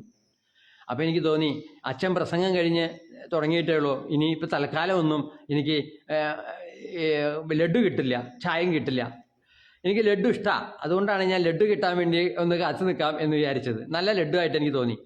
അപ്പോൾ അങ്ങനെ അവിടെ ഞാൻ എൻ്റെ ശ്രദ്ധയിൽ ഒരു കൽവിളക്ക് കണ്ടു. അതായത് ഇങ്ങനെ സ്തംഭം, ദീപസ്തംഭം, അതിൻ്റെ ഈ കുരിശുപള്ളിയുടെ മുന്നിൽ. അപ്പോൾ അതൊക്കെ കണ്ടു. ഞാൻ ഈ കുർബാന നടക്കുന്നതിനിടയിൽ അതിൻ്റെ ഒരു ഫോട്ടോ എടുത്തു. അത് കഴിഞ്ഞ് എനിക്ക് കുർബാന കാണേണ്ട കാര്യമൊന്നും എനിക്കില്ലല്ലോ, ഞാൻ വീണ്ടും ഇറങ്ങി. അങ്ങനെ ഇറങ്ങി ഞാൻ ലത്തീം പള്ളിയിലെത്തി, പ്രസിദ്ധമായ ലത്തീം പള്ളി. ഇപ്പോൾ അത് ലത്തീം പള്ളി എല്ലാവരും അറിയുന്നൊരു പള്ളിയാണ് ലത്തീം പള്ളി. അതായത് ഇതിൻ്റെ പരിസരത്ത് തന്നെയാണ്, ഇതിൻ്റെ പരിസരത്ത് തന്നെയുള്ള ആ ലത്തീം പള്ളി. അവിടേക്ക് കടന്നു ചെന്നു. അപ്പോഴവിടെ കാണുന്ന രംഗം എന്ന് വെച്ചാൽ പന്തലിടുന്നു. അപ്പം ഞാൻ ചോദിച്ചു, ഈ പന്തൽ എന്തിനു സൈഡിലൊരു പന്തലിടുന്നു, ഇതെന്താ ഇവിടെ പരിപാടി? ഒരാളോട് ചോദിച്ചു. അവിടെ വർക്ക് ചെയ്യുന്ന ഒരു ജോലിക്കാരനോട് ചോദിച്ചു. അവൻ മലയാളി തന്നെയാണ്, ഒരു പണിക്കാരനോട്. ആ പണിക്കാരൻ പറഞ്ഞു അവിടെ കസേരയിൽ ആളിരിക്കുന്നുണ്ട്, അയാളോട് ചോദിക്കാൻ പറഞ്ഞു. അങ്ങനെ ഞാൻ അയാളോട് ചോദിച്ചു. അയാളോട് ചോദിച്ചപ്പോൾ അയാൾ പറഞ്ഞു 826 വർഷം മുൻപ് ജനിച്ച ഒരു പുണ്യവാളൻ്റെ ബർത്ത്ഡേ ആണ്. ഈശോ, എനിക്ക് അത്ഭുതം തോന്നി. 826 വർഷം മുൻപ് ജനിച്ച ഒരു പുണ്യവാളൻ്റെ ബർത്ത്ഡേ. അപ്പം ആ പുണ്യാളനാണ് ലത്തീം പള്ളിയിൽ കുടിയിരുത്തിയിരിക്കുന്നത്. എനിക്ക് സംശയം തോന്നി. അതിന് 826 കിലോ തൂക്കം വരുന്ന കേക്ക് ഇവിടെ വിതരണം ചെയ്യും. എന്താ കേട്ടെ? 826 കിലോ തൂക്കം വരുന്ന കേക്ക് ഇവിടെ വിതരണം ചെയ്യും. ഈ ചൊവ്വാഴ്ചയാണ് ആ പരിപാടി. അതിനു വേണ്ടിയുള്ള പന്തലാണിത്. എനിക്കാകെ അതിശയമായി. 826 കിലോ വരുന്ന തൂക്കം വരുന്ന കേക്ക്. അപ്പം ഞാൻ അവിടെ ഒരു ഫ്ലക്സ് വെച്ചിട്ടുണ്ട് ഈ പരിപാടിയെക്കുറിച്ച്. ആ ഫ്ലക്സിൻ്റെ ഫോട്ടോ എടുത്തു. നാളത്തെ എൻ്റെ ഫേസ്ബുക്കിൽ അത് ഇടാം, ഇതിനെപ്പറ്റി വിവരിക്കാം എന്ന് കരുതിയൊരു ഫോട്ടോ എടുത്തു ഫ്ലക്സിൻ്റെ. അതിൽ എഴുതിയിട്ടുണ്ട് 826 കിലോ. പിന്നെ അവിടെ ഒരു കേക്കാണ് വിതരണം. സാധാരണ പള്ളികളിലൊക്കെ ഊട്ട് നടത്തുമ്പോൾ ചോറ് കൊടുക്കുന്നത് പോലെ ഇവിടെ കേക്ക് കൊടുക്കുന്ന ഒരു പരിപാടിയാണ്. എന്നെ അതിശയിപ്പിച്ചതൊന്നുമല്ല, 826 കൊല്ലം മുന്നേ ജനിച്ചൊരു മനുഷ്യൻ, അയാളെ സഭ വിശുദ്ധനാക്കിയിരിക്കുന്നു. അയാളുടെ പേര് എനിക്കറിയില്ല, ആ വിശുദ്ധൻ്റെ പേര്. ആ വിശുദ്ധൻ എൻ്റെ ഒരു പിറന്നാൾ ആഘോഷിക്കുന്നു ഈ ലത്തീം പള്ളിയിൽ. അതിന് 826 കിലോ കേക്ക് അവിടെ ജനങ്ങളിലേക്ക് വിതരണം ചെയ്യും. അതിങ്ങനെ ക്യൂ ആയിട്ട് ഓരോരുത്തർക്ക് കൊടുക്കും അത്രേ. എന്നെ അത് വളരെ അമ്പരപ്പിക്കുകയും കൗതുകപ്പെടുത്തുകയും ചെയ്തു. അങ്ങനെ ആ കാര്യം കേട്ട് ഞാൻ അവിടുത്തെ വാച്ച്മാനെ കണ്ടു. ഞാൻ വാച്ച്മാനോട് ചില കുശലങ്ങളൊക്കെ ചോദിച്ചു. നിങ്ങൾക്കിവിടെ എത്ര രൂപ ശമ്പളം കിട്ടും? എനിക്ക് 10,000 രൂപ ഒരു ശമ്പളം തരും. അപ്പം ഞാൻ ചോദിച്ചു, ഈ ശമ്പളം മതിയോ നിങ്ങൾക്ക്? എത്ര മണിക്കൂറാണ് ഡ്യൂട്ടി? 24 മണിക്കൂർ ഡ്യൂട്ടിയാണ്. അത് കഴിഞ്ഞാൽ 24 മണിക്കൂർ വിശ്രമം. എന്നിട്ട് 10,000 രൂപ ശമ്പളം കിട്ടും. അപ്പം ഞാൻ ചോദിച്ചു, ഇത്രയും വലിയ പള്ളി, ലത്തീം പള്ളി എന്ന് പറഞ്ഞാൽ കോടിക്കണക്കിന് രൂപ വരുമാനമുള്ള ആസ്തിയുള്ള പള്ളി, എന്നിട്ട് ഇവിടുത്തെ ഒരു വാച്ച്മാന് 10,000 രൂപയെ കിട്ടുള്ളൂ, തരുള്ളൂ എന്ന് ചോദിച്ചു. വേറെ ഒരു പൈസ തരില്ല കേട്ടോ അവർ. ഇത് ഒരു പള്ളിയല്ല, പൊതുസ്ഥാപനമല്ല, ഒരു പൈസ വേറെ തരില്ല. അയാൾക്ക് 10:30 ഗേറ്റ് അടയ്ക്കണം, 4:30 ഗേറ്റ് തുറക്കണം. ഇതൊക്കെ അയാളുടെ ഡ്യൂട്ടിയാണ്. ഇതിനിടയിൽ കുറച്ച് നേരം ഒന്ന് ഉറങ്ങാൻ പറ്റിയാൽ ഉറങ്ങി. കൊതുക് കടിച്ചിട്ട് ഉറങ്ങാൻ പറ്റില്ല. അയാൾക്ക് ഉറങ്ങുന്നതിനൊരു മുറിയൊന്നുമില്ല. ഒരു പായ വിരിക്കുക, എന്നിട്ട് അതിൽ കിടക്കുക. കൊതുക് കടിച്ചിട്ട് ഉറങ്ങാനൊന്നും പറ്റില്ല. ഇതാണ് എൻ്റെ ജീവിതം. നിങ്ങൾക്ക് കുട്ടികളും കാര്യങ്ങളൊക്കെ ഇല്ലേ? ഉണ്ട്. അപ്പോൾ ഞാൻ ചോദിച്ചു, നിങ്ങളുടെ മക്കൾ നിങ്ങൾക്ക് എന്തെങ്കിലും ചിലവിന് തരില്ലേ? നിങ്ങൾ ഈ പടാപാട് എന്തിനാ പെടുന്നേ? ഉറക്കൊളിച്ച് ഇങ്ങനെ 10,000 രൂപയ്ക്ക് വേണ്ടി ഉറക്കൊളിക്കുന്നത് എന്തിനാ എന്ന് ഞാൻ ഈ വാച്ച്മാനോട് ചോദിച്ചു. അപ്പോൾ അയാൾ പറഞ്ഞു, എൻ്റെ കാര്യങ്ങൾ നടക്കണ്ടേ എന്ന് പറഞ്ഞു. പിന്നെയും ഞാൻ അയാളായിട്ട് പല കുശല അന്വേഷണങ്ങളും നടത്തി. അയാൾ ഇതിനു മുന്നേ പുഷ്പകനഗർ എന്ന് പറയുന്ന കുട്ടനാടിലുള്ള ഒരു ഹൗസിംഗ് കോളനിയിലാണ് നിന്നിരുന്നത്. അയാൾ പറഞ്ഞു, ഞാൻ അവിടെ 6 വർഷം നിന്നിട്ടുണ്ട്. അവിടെ നിന്ന് എനിക്കൊരു വിജ്ഞാനം കിട്ടി. ആ വീടിൻ്റെ ഉടമസ്ഥൻ്റെ മകൾ, ആ വീടുടമസ്ഥൻ ഒരു എൻജിനീയറാണ്. എന്തിൻ്റെ എൻജിനീയർ? പ്ലെയിൻ്റെ എൻജിനീയർ. പ്ലെയിൻ നന്നാക്കുന്ന ആളാണ് അയാൾ. അയാളുടെ മകള് പൈലറ്റാണ്. എന്നെ ആ വാർത്ത അതിശയപ്പെടുത്തി. എൻ്റെ വീടിൻ്റെ ഇത്ര അടുത്ത് ഒരു പൈലറ്റ് ഉണ്ടല്ലേ? അപ്പോൾ അയാൾ പറഞ്ഞു, ഇത് പത്രത്തിലൊക്കെ ഈ വാർത്ത വന്നിട്ടുണ്ടായിരുന്നല്ലോ, നിങ്ങൾ വായിച്ചില്ലേ? ഈ പൈലറ്റായ കഥ. അയാളുടെ മകൾ ഇന്ന് പൈലറ്റായി ജോലി ചെയ്യുന്നു. അവരിപ്പോൾ ഹൈദരാബാദിലാണ് താമസിക്കുന്നത്. എന്നോട് അയാൾ വിശദീകരിച്ചു. അതെനിക്കൊരു പുതിയ അറിവായി. നമ്മുടെ നാടിൻ്റെ, എൻ്റെ വീടിൻ്റെ 1 കിലോമീറ്റർ ചുറ്റളവിൽ ഒരു പൈലറ്റ് ഉണ്ട്. സാക്ഷാൽ പൈലറ്റ്. ഒരു സാക്ഷാൽ പ്ലെയിൻ നന്നാക്കുന്ന എഞ്ചിനീയറുണ്ട്. അപ്പം ഞാൻ ചോദിച്ചു, അവരൊക്കെ വലിയ കോടീശ്വരന്മാരായിരിക്കില്ലേ? അതെ അതെ, അവർ വലിയ കോടീശ്വരന്മാർ തന്നെയാണ്. ഞാൻ 6 വർഷം അവിടെ വാച്ച്മാനായിരുന്നു. നിങ്ങൾക്ക് എത്ര ശമ്പളം തരും? 10,000 രൂപ. പക്ഷെ അവിടെ ആയിരിക്കുമ്പോൾ അവരൊക്കെ വരുമ്പോൾ ഇടയ്ക്ക് 1,000 2,000 ഒക്കെ കൈമടക്കായിട്ട് തരും. എനിക്ക് അവിടെ നല്ല ഇഷ്ടമായിരുന്നു. അവരിപ്പോൾ ഹൈദരാബാദിലേക്ക് താമസം മാറ്റി. ഞാൻ അവിടെ നിന്ന് ആ ജോലി ഉപേക്ഷിച്ചു. എന്നിട്ടാണ് ഈ പള്ളിയിലെ ജോലി ഇപ്പോൾ ചെയ്യുന്നത്. കുറേ കാലമായി ഒരു പള്ളിയിലെ ജോലിയാണ്. അപ്പോൾ ഒരു വാച്ച്മാൻ്റെ ദുരിതങ്ങൾ കണ്ട് ഞാൻ വിഷമിച്ചു. വെറും 10,000 രൂപയാണ് അയാൾക്ക് ശമ്പളം. കൃത്യസമയത്ത് ജോലി ചെയ്യണം, ഉറക്കമില്ല. അങ്ങനെ നിൽക്കുമ്പോൾ ഞാൻ ചോദിച്ചു, വെറുതെ ഒരു കൗതുകത്തിന് ചോദിച്ചു, ഇവിടെ വിശാലമായ പാർക്കിംഗ് സൗകര്യം ഉണ്ടല്ലോ, അപ്പോൾ വെറുതെ പാർക്ക് ചെയ്യാൻ വേണ്ടി ആളുകൾ ഇവിടെ വരില്ലേ? ഞാൻ അയാളോട് ചോദിച്ചു. അയാൾക്ക് പാർക്ക് ചെയ്യാനുള്ള സൗകര്യം പള്ളിയുടെ ആവശ്യമല്ലാണ്ട് പാർക്ക് ചെയ്യാൻ വേണ്ടി വരില്ലേ എന്ന് ചോദിച്ചു.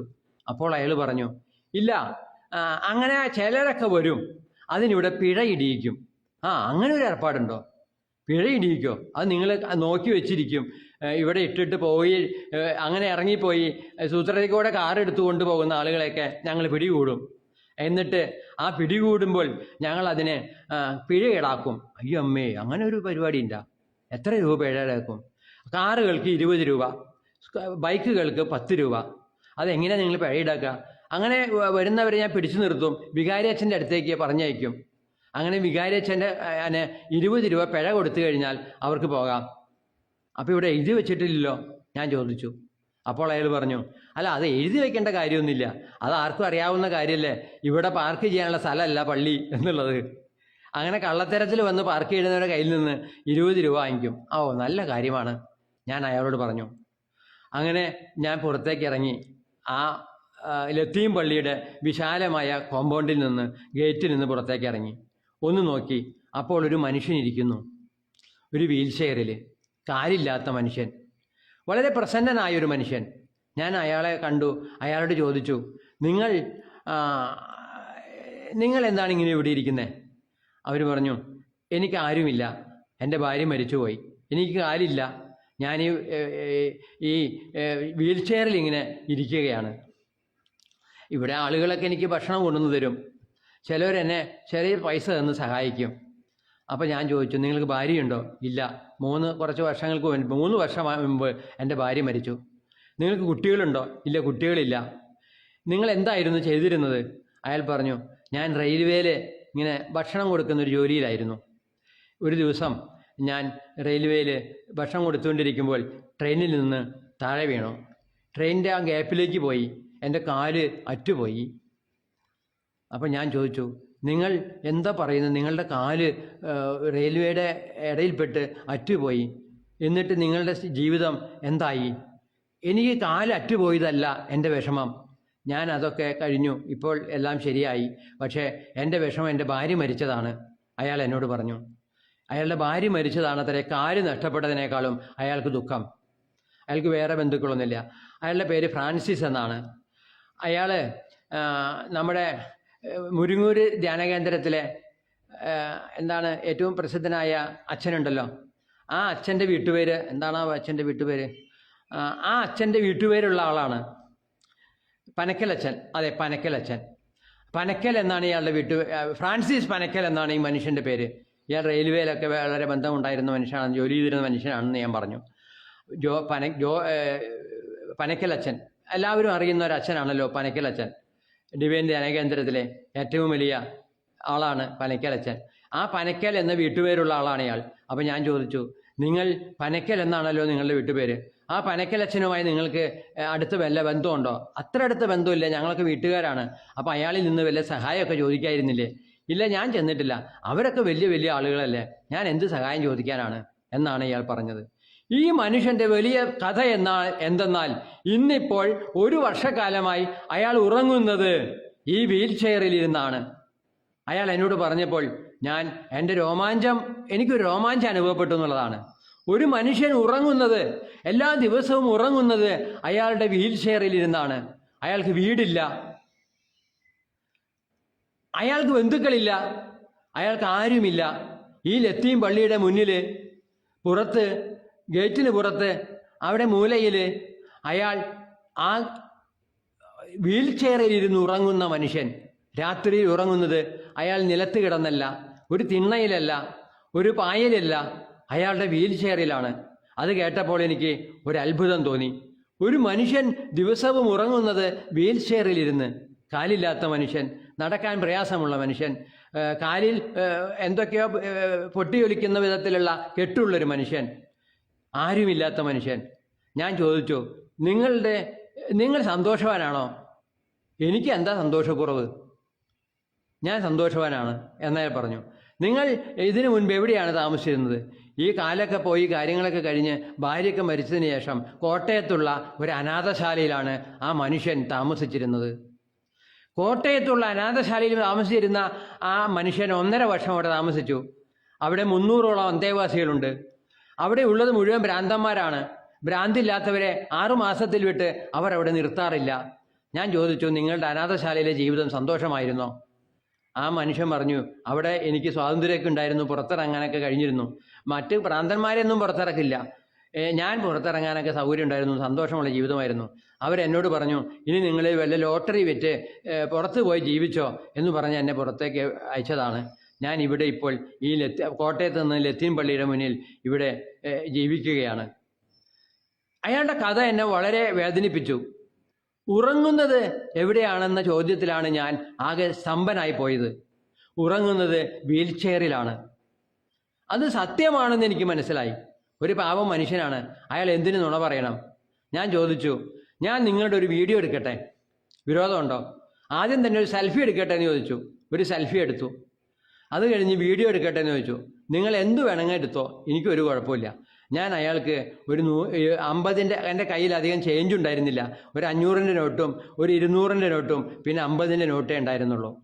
ഞാൻ അയാൾക്ക് 500 രൂപ കൊടുത്താലോ എന്ന് ആദ്യം ചിരിച്ചു. പിന്നെ വട്ടെ, ഇനിയും ഇയാൾക്ക് പൈസ കൊടുക്കാം, അല്ലെങ്കിൽ ഇയാളെ ഞാൻ രക്ഷിക്കും എന്ന് എനിക്ക് തോന്നി. എനിക്ക് അയാളെ കണ്ടത് വലിയൊരു സംഭവമായി ഞാൻ കണക്കാക്കി. അയാൾക്ക് ഞാൻ ആദ്യം ഒരു 20 രൂപയും പിന്നെ ഒരു 50 രൂപയും കൊടുത്തു. നിങ്ങൾക്ക് ഇപ്പോൾ കാശിൻ്റെ ആവശ്യമുണ്ടോ? ഞാൻ അയാളോട് ചോദിച്ചു. അപ്പോൾ എൻ്റെ കയ്യിൽ 500ൻ്റെ നോട്ടുണ്ട്, അതിന് താഴെ 50ൻ്റെ നോട്ട്, ഇത്രയൊക്കെ ഉള്ളൂ. ഞാൻ ഗൂഗിൾ പേ ഉപയോഗിക്കുന്നതുകൊണ്ട് എൻ്റെ പേഴ്സിലധികം പൈസ ഉണ്ടായിരുന്നില്ല. നിങ്ങൾക്ക് ഇപ്പോൾ പൈസയുടെ ആവശ്യമുണ്ടോ? ഞാൻ ചോദിച്ചു. ഉണ്ടെങ്കിൽ 500ൻ്റെ നോട്ട് കൊടുക്കാമെന്ന് കരുതിയാണ് ചോദിച്ചത്. അപ്പോൾ ആ മനുഷ്യൻ പറഞ്ഞു, എനിക്ക് ഇവിടെ ഇപ്പോൾ ഒരു പൈസയുടെയും ആവശ്യമില്ല. എനിക്ക് ആവശ്യമുള്ളത് തല ചായ്ക്കാൻ ഒരു ഇടമാണ്. എനിക്ക് ലോട്ടറി ടിക്കറ്റ് വെക്കണമെന്നുണ്ട്. എനിക്ക് തല ചായ്ക്കാൻ ഒരു ഇടം കിട്ടിയാലേ എനിക്ക് ലോട്ടറി ടിക്കറ്റ് വിൽക്കാൻ പറ്റൂ. ആ മനുഷ്യൻ എന്നോട് പറഞ്ഞു, നിങ്ങളുടെ ആവശ്യം എന്താണ്? തല ചായ്ക്കാൻ ഒരു വാടകപ്പര, അതല്ലേ ആവശ്യം? ഞാനത് സംഘടിപ്പിച്ച് തരാം. ഞാൻ അയാൾക്ക് വാക്ക് കൊടുത്തു. നിങ്ങൾക്ക് ആവശ്യം അതാണ്. ഒരു 3000 രൂപ വാടകയ്ക്ക് താമസിക്കുന്ന ഒരു വീട് അയാൾക്ക്, വാടക വീട് അയാൾക്ക് കൊടുക്കണം. അയാൾ ഇന്ന് ഉറങ്ങുന്നത് വീൽ ചെയറിലാണ്. അതാണ് എന്നെ അത്ഭുതപ്പെടുത്തിയത്. അതാണ് എന്നെ അയാളിൽ ആകർഷണം ഉണ്ടാക്കിയത്. വേദനിക്കുന്ന, ദുഃഖിക്കുന്ന, കരയുന്ന, സങ്കടപ്പെടുന്ന ലക്ഷോപലക്ഷം ജനങ്ങൾ ഈ ഇന്ത്യയിലുണ്ട്. ലോകത്തുണ്ടോ എന്ന് എനിക്കറിയില്ല, ഈ ഇന്ത്യയിലുണ്ട്, അതെനിക്കറിയാം. ഞാൻ ഇന്ത്യക്ക് പുറത്ത് പോയിട്ടില്ലല്ലോ. അതുകൊണ്ട് ഈ ലക്ഷോപലക്ഷം മനുഷ്യരിൽ ഒരു മനുഷ്യൻ മാത്രമാണ് അയാളെന്ന് അയാൾ തന്നെ സമ്മതിച്ചു. ദുഃഖിക്കുന്ന മനുഷ്യരിൽ ഒരാൾ മാത്രമാണ് അയാളോട് ഞാൻ ചോദിച്ചു, നിങ്ങൾ എന്തുകൊണ്ടാണ് ആത്മഹത്യ ചെയ്യാത്തത്? അപ്പോൾ അയാൾ പറഞ്ഞു, നിയമം അനുവദിക്കുന്നില്ല. നിയമം അനുവദിക്കാത്തത് കൊണ്ടാണ് അയാൾ ആത്മഹത്യ ചെയ്യാത്തത് അത്രേ. പ്രസന്നനായൊരു മുഖം. ഞാൻ എൻ്റെ ഫേസ്ബുക്കിൽ അയാളെക്കുറിച്ച് എഴുതുന്നുണ്ട്. അയാളുടെ ഇൻ്റർവ്യൂ ഞാൻ ചേർക്കുന്നുണ്ട്. ബോധിമാർഗം എന്ന എൻ്റെ യൂട്യൂബിൽ അത് കാണാം. എൻ്റെ ഫേസ്ബുക്കിൽ ബോധിനി ചെങ്ങാലൂർ എന്ന എൻ്റെ ഫേസ്ബുക്കിൽ അതിൻ്റെ വിശദീകരണങ്ങൾ ഞാൻ കൊടുക്കുന്നുണ്ട്. ഞാൻ അയാളിൽ വളരെ ആകർഷനായി. ഇങ്ങനെയും ഒരു മനുഷ്യനോ? വീൽ ചെയറിൽ ഉറങ്ങുന്ന മനുഷ്യൻ, വീൽ ചെയറിൽ മാത്രം ഉറങ്ങുന്ന മനുഷ്യൻ. അയാൾക്കൊരു വീട് വേണം. ഞാൻ പറഞ്ഞു, എന്ത് തന്നെയായാലും നിങ്ങളുടെ ആവശ്യം ഞാൻ നടത്തി തരും. 3000 രൂപ വാടക കൊടുക്കുന്ന ഒരു വാടക സ്ഥലം ഞാൻ നിങ്ങൾക്ക് ശരിയാക്കി തരും. എൻ്റെ കയ്യിൽ നിന്ന് പണം എടുത്തിട്ടായാലും ഞാനത് ശരിയാക്കി തരും. 3000 രൂപ വാടക ഞാൻ കൊടുക്കാം. ഞാൻ ഒരു കോടീശ്വരനാണ്. ഞാൻ അയാളോട് പറഞ്ഞു, 2 കോടി രൂപ ബാങ്കിലിട്ടിട്ടുള്ളൊരു മനുഷ്യനാണ് ഞാൻ. എനിക്ക് 1 ലക്ഷത്തിലധികം രൂപ പലിശ കിട്ടും. എനിക്ക് വേറെയും വരുമാനമുണ്ട്. എനിക്കൊരു ഫ്ലാറ്റുണ്ട്, അതിന് 25,000 രൂപ വാടക കിട്ടും. എനിക്ക് വാടകയ്ക്ക് കൊടുത്തൊരു വീടുണ്ട്, അതിന് 8,500 വാടക കിട്ടും. ഈ പണമൊന്നും എനിക്ക് ആവശ്യമില്ല. ഞാൻ നിങ്ങളെ സഹായിക്കാം. കാരണം നിങ്ങൾ വീൽ ചെയറിൽ ഉറങ്ങുന്ന മനുഷ്യനാണല്ലോ. അതുകൊണ്ട് മാത്രം അതിൽ നിന്ന് നിങ്ങളെ ഞാൻ രക്ഷിച്ചു തരാം. നിങ്ങൾക്ക് ഉറങ്ങാനൊരു ഇടം ഞാൻ തരാം. അപ്പോൾ അയാൾ എൻ്റെ നേരെ കൈകൂപ്പി. നിങ്ങൾ എൻ്റെ നേരെ കൈകൂപ്പൊന്നും വേണ്ട, നിങ്ങൾക്ക് ഞാൻ സഹായം ചെയ്യും. അതെൻ്റെ ഒരു ശപഥമാണ്. എൻ്റെ ഒരു വെറുമാക്കല്ല, എൻ്റെ ഒരു ശപഥമാണ്. അയാൾ കുറേ കഥകളൊക്കെ പിന്നെയും അയാളെക്കുറിച്ച് പറഞ്ഞു. ആ വിശദീകരണങ്ങൾ ഞാൻ എൻ്റെ വീഡിയോയിൽ എടുത്തിട്ടുണ്ട്. ഞാൻ വീണ്ടും പറയുന്നു, എൻ്റെ ബോധിമാർഗം എന്ന യൂട്യൂബിൽ അത് കാണാം.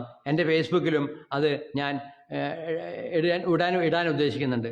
അങ്ങനെ ഞാൻ വലിയൊരു അത്ഭുതം അറിഞ്ഞ നിലയുടെ ഞാൻ വീണ്ടും നടന്നു. ഞാൻ ഈ കുരിശുപള്ളിയിലേക്ക് ചെന്നു. അപ്പോൾ അവിടെ ആ കൽവിളക്ക് മുഴുവൻ ആളി കത്തുകയാണ്. എന്നെ അത് ചൊടിപ്പിച്ചു. ഈ എണ്ണ എന്തിനാണ് കത്തിച്ച് കളയുന്നത് എന്നായി എൻ്റെ വിചാരം. കൽവിളക്ക് ആളി കത്തുകയാണ്. അതിന് എത്ര നിലകളുണ്ടെന്ന് ചോദിച്ചാൽ 7 നിലകളുണ്ടോ 5 നിലകളാണോ ഉള്ളതെന്ന് ഞാൻ എണ്ണി നോക്കിയില്ല. ഒരുപാട് എണ്ണ ആളി കത്തുന്നു. അപ്പോൾ എൻ്റെ മനസ്സിൽ കരുതി, സഭ ചെയ്യുന്ന ഒരു തന്ത്രം, ഹിന്ദുക്കളുടെ തല്ലുകൊള്ളാതിരിക്കാൻ, ഹിന്ദുക്കളുടെ RSSൻ്റെ BJPയുടെ തല്ലുകൊള്ളാതിരിക്കാൻ സഭ ചെയ്യുന്ന, പുരോഹിതൻ ചെയ്യുന്ന തന്ത്രം, അതാണ് ഈ ദീപസ്തംഭം എന്ന് ഞാൻ മനസ്സിൽ കുറിച്ചു. അങ്ങനെ ഞാൻ ആ മനുഷ്യൻ്റെ, ആ പള്ളിയുടെ വാച്ച്മാനെ കണ്ടു. അയാളുമായി സംസാരിച്ചു. ആ സംസാരമൊക്കെ ഞാൻ എൻ്റെ ഫേസ്ബുക്കിൽ കൊടുക്കുന്നുണ്ട്, എൻ്റെ യൂട്യൂബിലും കൊടുക്കുന്നുണ്ട്. വീഡിയോ എടുത്തു. അങ്ങനെ കുറച്ച് സംസാരിച്ചപ്പോഴേക്കും അയാളിലേക്ക് ഒരു ശബ്ദം വന്നു. ആ ശബ്ദം ഇതായിരുന്നു, മണിയടിക്കുന്നില്ലേ എന്ന് വാച്ച്മാനോട് ചോദിക്കുന്ന ശബ്ദം. അയാൾ എൻ്റെ സംസാരം നിർത്തി മണിയടിക്കാൻ പോയി. ആ മനുഷ്യൻ വിവാഹം കഴിച്ചിട്ടില്ല, 48 വയസ്സായി. അയാൾക്ക് 9,000 രൂപയാണ് അവർ ശമ്പളം കൊടുക്കുന്നത്. ഈ കോടാനുകോടി വരുമാനമുള്ള പള്ളിയുടെ വാച്ച്മാന് അവർ 9,000 രൂപയാണ് ശമ്പളം കൊടുക്കുന്നത്. 12 മണിക്കൂർ ജോലി ചെയ്യണം. അയാളും രാത്രിയിൽ ഉറങ്ങുന്ന മനുഷ്യനല്ല, കാവൽ നിൽക്കുകയാണ്. ഈ പള്ളി അതിൻ്റെ തൊട്ടടുത്ത് തന്നെയാണ് പള്ളി, വലിയ പള്ളി എന്നാണ് അത്ര എൻ്റെ പേര്. ഈ പോലീസ് കൺട്രോൾ റൂമിൻ്റെ ഓപ്പോസിറ്റാണ് ആ പള്ളി. അവിടെ ഞാൻ കടന്നു ചെന്നില്ല. അതിൻ്റെ കപ്പേളയാണിത്, കുരിശുപള്ളി. വലിയ പ്രസിദ്ധമായ ഒരു കുരിശുപള്ളിയാണത്. അവിടെ പല കുർബാനകളും 3 കുർബാനയൊക്കെ ഒരു ദിവസം നടക്കുന്നുണ്ട്. വളരെ പ്രസിദ്ധമാണ്. ലത്തീൻ പള്ളിയൊക്കെ വലിയ പ്രസിദ്ധമായ പള്ളിയാണ്, നിസ്സാര പള്ളിയല്ല. വലിയ അത്ഭുതങ്ങളൊക്കെ നടന്നിട്ടുള്ള പള്ളിയാണ്. ഒരുപാട് ആളുകൾ അവിടെ വന്ന് പ്രാർത്ഥിക്കുന്നുണ്ട്, ഈ കുരിശുപള്ളിയിലും ലത്തീൻ പള്ളിയിലുമൊക്കെ. അങ്ങനെ ഞാനൊരു അമർഷത്തോടെ ഈ സ്തൂപം കത്തിക്കുന്നതിൻ്റെ, കൽവിളക്ക് കത്തിക്കുന്നതിൻ്റെ അമർഷത്തോടെ ഞാൻ അവിടെ നിന്ന് ഇറങ്ങി. അങ്ങനെ ഞാൻ വീണ്ടും നടക്കുകയാണ്. അങ്ങനെ നടന്ന് എനിക്ക് തോന്നി പുത്തൻപള്ളി ഒന്ന് കാണാം. അങ്ങനെ ഞാൻ പുത്തൻപള്ളിയിലേക്ക് ചെന്നു. അവിടെ ആ വിശാലമായ വിശാലമെന്ന് പറയാൻ പറ്റില്ല, അത്ര വലിയ കോമ്പൗണ്ടൊന്നുമല്ല പുത്തൻപള്ളിയുടേത്. നഗരത്തിൻ്റെ ഹൃദയത്തിൽ സ്ഥിതി ചെയ്യുന്ന ഒരു പുത്തൻപള്ളി. വളരെ പഴക്കമുള്ള പള്ളിയാണെന്നാണ് പറയുന്നത്. അതിൻ്റെ വഴക്കും കാര്യങ്ങളൊന്നും എനിക്കറിയില്ല. പുത്തൻപള്ളിയെപ്പറ്റി ഞാൻ അധികമൊന്നും പഠിച്ചിട്ടില്ല. അപ്പോൾ എനിക്ക് രസകരമായി തോന്നിയ കാര്യം, അതിൻ്റെ ഉള്ളിലേക്ക് കിടക്കാൻ ആളുകൾ ചെരുപ്പിട്ട് കിടക്കുന്നു പുത്തൻപള്ളിയിലേക്ക്. എനിക്ക് അത്ഭുതമായി. ഒരു പള്ളിയുടെ ഉള്ളിലേക്ക് ഷൂ ഇട്ടും ചെരുപ്പിട്ടുമൊക്കെ ആളുകൾ ഉള്ളിലേക്ക് കിടക്കുന്നു. അപ്പോൾ ഞാൻ ഒരാളോട് ചോദിച്ചു, അല്ല, ഇതിനുള്ളിൽ ചെരുപ്പിട്ട് കിടക്കാൻ പറ്റുമോ? ഒരു ഭക്തനോട് ഞാൻ ചോദിച്ചു. അപ്പോൾ അയാൾ പറഞ്ഞു, ഇതിൻ്റെ ഉള്ളിൽ ചെരുപ്പിട്ട് കിടക്കാൻ അവർ അനുവദിക്കുന്നുണ്ട്. പക്ഷേ ആളുകൾ അധികമൊന്നും ചെരുപ്പിട്ട് കിടക്കാറില്ല, ചിലർ ചെരുപ്പിട്ട് കിടക്കാറുണ്ട്. അതിൻ്റെ കാരണം പറഞ്ഞത്, ഏതോ ഒരു കോടീശ്വരൻ അവിടെ പള്ളിയിൽ വന്നു. അയാളുടെ വില കൂടിയ 3 ലക്ഷം രൂപ വിലയുള്ളതാണത്രേ ഒരു ഷൂസ്. അതാരോ മോഷ്ടിച്ചു കൊണ്ടുപോയി. അങ്ങനെ പലരുടെയും ഷൂസുകളും ചെരുപ്പുകളും പുതിയതൊക്കെ മോഷണം പോകുന്ന ഒരു വിഷയം അവിടെ ഉണ്ടായി. അതിനുശേഷമാണ് ഇത് ഉള്ളിലേക്ക് ചെരുപ്പിട്ട് കിടക്കാം എന്ന ഒരു നിയമം അവിടെ വന്നത്. അങ്ങനെയാണത്രേ അവിടെ നിയമം വന്നത്. അതൊക്കെ അപ്പം ഞാനും എൻ്റെ ഷൂ ഇട്ട്, അപ്പം ഞാൻ നടക്കാനുള്ള ഷൂ ആയിട്ടിരുന്നത്. ഇത് ഊരാനുള്ള ബുദ്ധിമുട്ട് കൊണ്ട് മാത്രമല്ല, എനിക്ക് പള്ളിയോടൊന്നും ഒരു ഭക്തിയുള്ള മനുഷ്യനുമല്ലല്ലോ. ഞാൻ നോക്കി, ചിലരൊക്കെ ഷൂ ഇട്ട് കിടക്കുന്നുണ്ട്. ഞാനും കിടന്നു, ആ ബെഞ്ചിലിരുന്നു. കുറച്ച് നേരം ഒന്ന് വീക്ഷിച്ചു. അവിടെ ഒരു വീഡിയോ എടുക്കുന്നതിന് എനിക്ക് തോന്നി, ഇതിൻ്റെ ഉള്ളിൽ വീഡിയോ എടുക്കാൻ അനുവാദം ഉണ്ടാകുമോ എന്ന് ഞാൻ ആശങ്കപ്പെട്ടു. ഞാൻ വീഡിയോ ഒന്നും എടുത്തില്ല, പുറത്ത് കിടന്നു. പല വിഷയങ്ങളും ഞാൻ ഫോട്ടോ എടുത്തു, വീഡിയോ എടുത്തു. അങ്ങനെ ഇരിക്കുമ്പോൾ അങ്ങനെ ഞാൻ ആ കാഴ്ചകളൊക്കെ കണ്ട് വീഡിയോകളൊക്കെ എടുത്ത് എൻ്റെ ഫേസ്ബുക്കിൽ ഇടാനുള്ള കുറേ വീഡിയോകളൊക്കെ ഞാൻ ശേഖരിച്ചു, ഫോട്ടോകൾ ഞാൻ ശേഖരിച്ചു. അവിടെ മെഴുകുതിരി എത്തിക്കുന്ന പരിപാടി കുറവാണ്. പുറത്ത് മെഴുകുതിരി എത്തിക്കാം, പള്ളിയുടെ ഉള്ളിലൊന്നും മെഴുകുതിരി എത്തിക്കാൻ പറ്റില്ല. മെഴുകുതിരി കൊണ്ടുവരുന്നവർക്ക് ഒരു ബോക്സിൽ അത് കുത്തി നിറയ്ക്കാം, ഇടാം. അത് അവർ ആ മെഴുകുതിരിയൊക്കെ അവർ വീണ്ടും ശേഖരിക്കും. കത്തിക്കുന്ന പണിയൊക്കെ നിർത്തി. മെഴുകുതിരി കത്തിച്ച് പ്രാർത്ഥിക്കുന്ന പണിയൊക്കെ അവിടെ അനുവദിക്കുന്നില്ല. ആ മെഴുകുതിരി അവിടെ കൊടുക്കാം, ആ മെഴുകുതിരി അവർ കളക്ട് ചെയ്യും. അങ്ങനെ കളക്ട് ചെയ്യുന്ന രംഗങ്ങളൊക്കെ ഞാൻ കണ്ടു. അങ്ങനെ ഒരു പരിഷ്കാരമൊക്കെ അവിടെ നടക്കുന്നു. മെഴുകുതിരി പുറത്ത് കത്തിക്കാനുള്ള സൗകര്യമുണ്ട്. അവിടെയുള്ള ഈ ഭക്തവിഡ്ഢികൾക്ക് വേണമെങ്കിൽ അവിടെ ആ മെഴുകുതിരി കത്തിക്കാം. എല്ലാം ബിസിനസ്സാണല്ലോ, എല്ലാം ബിസിനസ്. അവിടെ നോക്കിയപ്പോൾ ഒരു ബോർഡ് കണ്ടു, 10 രൂപ കൊടുത്തു കഴിഞ്ഞാൽ ഒരു മാല നിങ്ങൾക്ക് ഈ മാതാവിൻ്റെ കഴുത്തിലിടാമത്രേ. 10 രൂപ കൊടുക്കുക, അവിടെ നിന്ന് ഒരു മാല എടുക്കുക, എന്നിട്ട് മാതാവിൻ്റെ കഴുത്തിലിടുക. ഞാൻ അതിൻ്റെയൊക്കെ ഫോട്ടോ എടുത്തു, ഈ 10 രൂപയുടെയും മാലയുടെയൊക്കെ. എനിക്കത് ഒരു കൗതുകമായി തോന്നി, ഒരതിശയവും ഒരു മണ്ടത്തരവുമായി തോന്നി. അക്രമമാണല്ലേ! ഒരു രൂപം, ഒരു മണ്ണുകൊണ്ടുണ്ടാക്കിയ ഒരു മാതാവിൻ്റെ രൂപത്തിൽ മാലയിടുക. നമ്മൾ രാഷ്ട്രീയക്കാരൊക്കെ കണ്ടിട്ടില്ല ഇങ്ങനെ മാലയിടുന്നത്, ഒരു മാലകളിടുന്നത്. അതുപോലെ ഈ രൂപത്തിൻ്റെ കഴുത്തിലേക്ക് ഒരു മാല എറിയുക, അതിന് 10 രൂപ. ആളുകൾ അത് വന്ന് ഇങ്ങനെ മാലയിടും, 10 രൂപ അവിടെ കൊടുക്കും. അങ്ങനെ ഒരു ബിസിനസ് അതിൻ്റെ ഉള്ളിൽ നടക്കുന്നു. അങ്ങനെ കുറച്ച് കാര്യങ്ങളൊക്കെ മനസ്സിലാക്കി നിൽക്കുമ്പോൾ എൻ്റെ ഒരു അയൽവാസി ആൻ്റണി ചേട്ടൻ, യാദൃശ്ചികമായി ഞാൻ ആൻ്റണി ചേട്ടനെ കണ്ടു. ആൻ്റണി ചേട്ടൻ ഒരു മന്ദബുദ്ധിയാണ് എന്ന് ഞാൻ പറയുന്നത് തെറ്റാണ്. എൻ്റെ അയൽവാസിയാണ് ആൻ്റണി ചേട്ടൻ. ഞാൻ വീട്ടുപേരൊന്നും പറയുന്നില്ല. തൊട്ടയൽവാക്കല്ല, ഒരു കുറച്ചങ്ങനെ നീങ്ങിയിട്ട് ഒരാളാണ്. അയാൾ സത്യത്തിൽ ഒരു മന്ദബുദ്ധിയാണ് കേട്ടോ. ഞാനങ്ങനെ പറയാൻ പാടില്ല, എങ്കിലും പറയുകയാണ്. ആ മനുഷ്യനെ കണ്ടു, യാദൃശ്യമായി കണ്ടതാണ്. അയാളോട് ഞാൻ കുറച്ച് കാര്യങ്ങളൊക്കെ സംസാരിക്കാൻ നോക്കി. അപ്പോൾ ഞാൻ വീഡിയോ എടുക്കാൻ നോക്കി. അപ്പോൾ അയാൾ പറഞ്ഞു, അയ്യോ എന്തിനാ നെൽസ നീ എൻ്റെ വീഡിയോ എടുക്കണം? വേണ്ട അതൊക്കെ പൊരുവാല, അതൊന്നും വേണ്ട, നീ എൻ്റെ വീഡിയോ ഒന്നും എടുക്കല്ലേ, നീ എൻ്റെ ഫോട്ടോ എടുക്കല്ലേ. അപ്പോൾ ഞാൻ പറഞ്ഞു, ഞാനൊരു ഫോട്ടോ എടുത്തിട്ടുണ്ട്, വല്ല വിരോധം ഉണ്ടാ? എടുത്തു, ഇനി നീ എൻ്റെ ഫോട്ടോ എടുക്കണ്ട, വീഡിയോ എടുക്കണ്ട. ഈ ആൻ്റണി എന്നോട് പറഞ്ഞു. ആൻ്റണി ചേട്ടൻ വിളിക്കേണ്ട കാര്യമില്ല, എനിക്ക് 60 വയസ്സായി, അയാൾക്ക് വേണമെങ്കിൽ 63 വയസ്സായി ഉണ്ടാവും, അത്രയേ ഉള്ളൂ. കുറച്ച് മന്ദബുദ്ധിയായ മനുഷ്യനാണ് അയാൾ. അയാളുടെ വീടിൻ്റെ മുന്നിൽ കുറച്ച് വാടകമുറികളുണ്ട്. ആ വാടക കൊടുത്താണ് അയാൾ ജീവിക്കുന്നത്.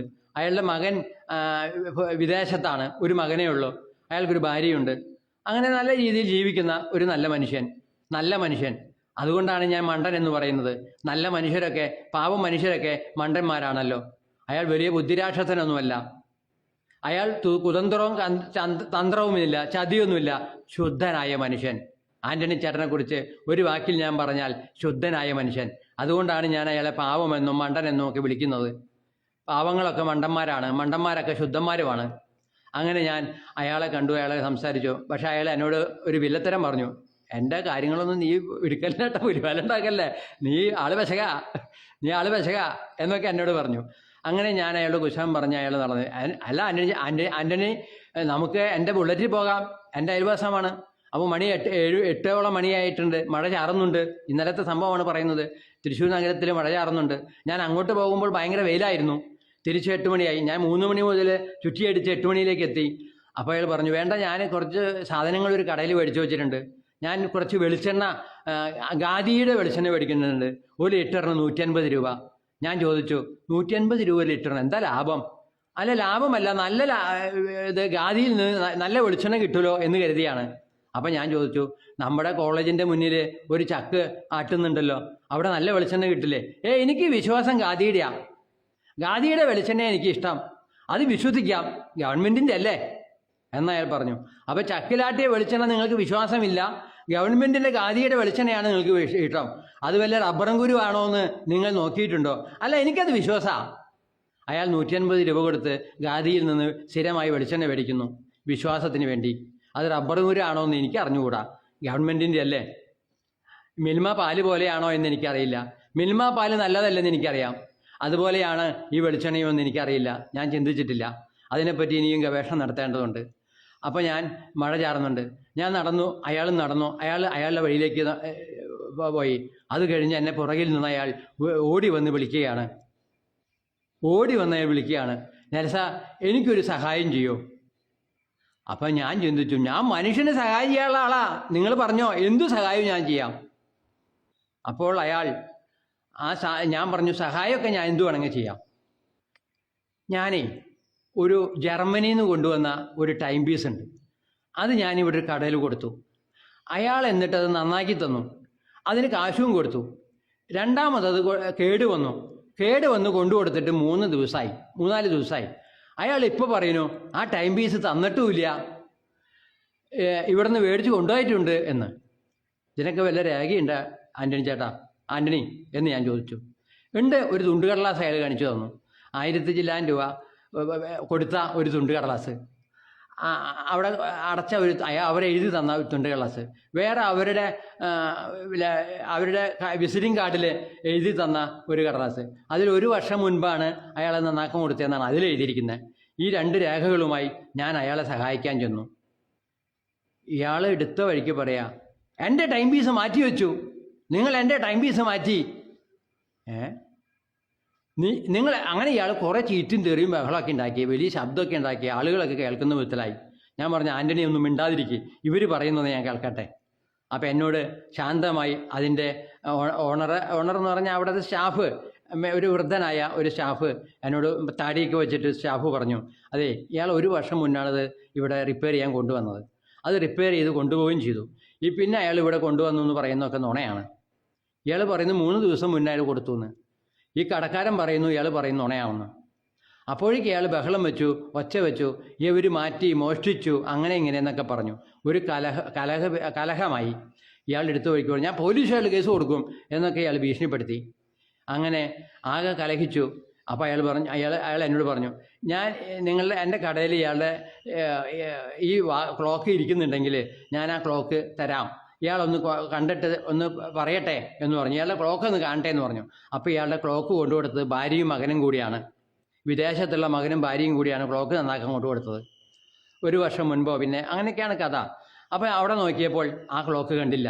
അങ്ങനെ എൻ്റെ ലക്ഷ്യം നടന്നില്ല, കാരണം അയാളുടെ ക്ലോക്ക് അവിടെ ഉണ്ടായിരുന്നില്ല.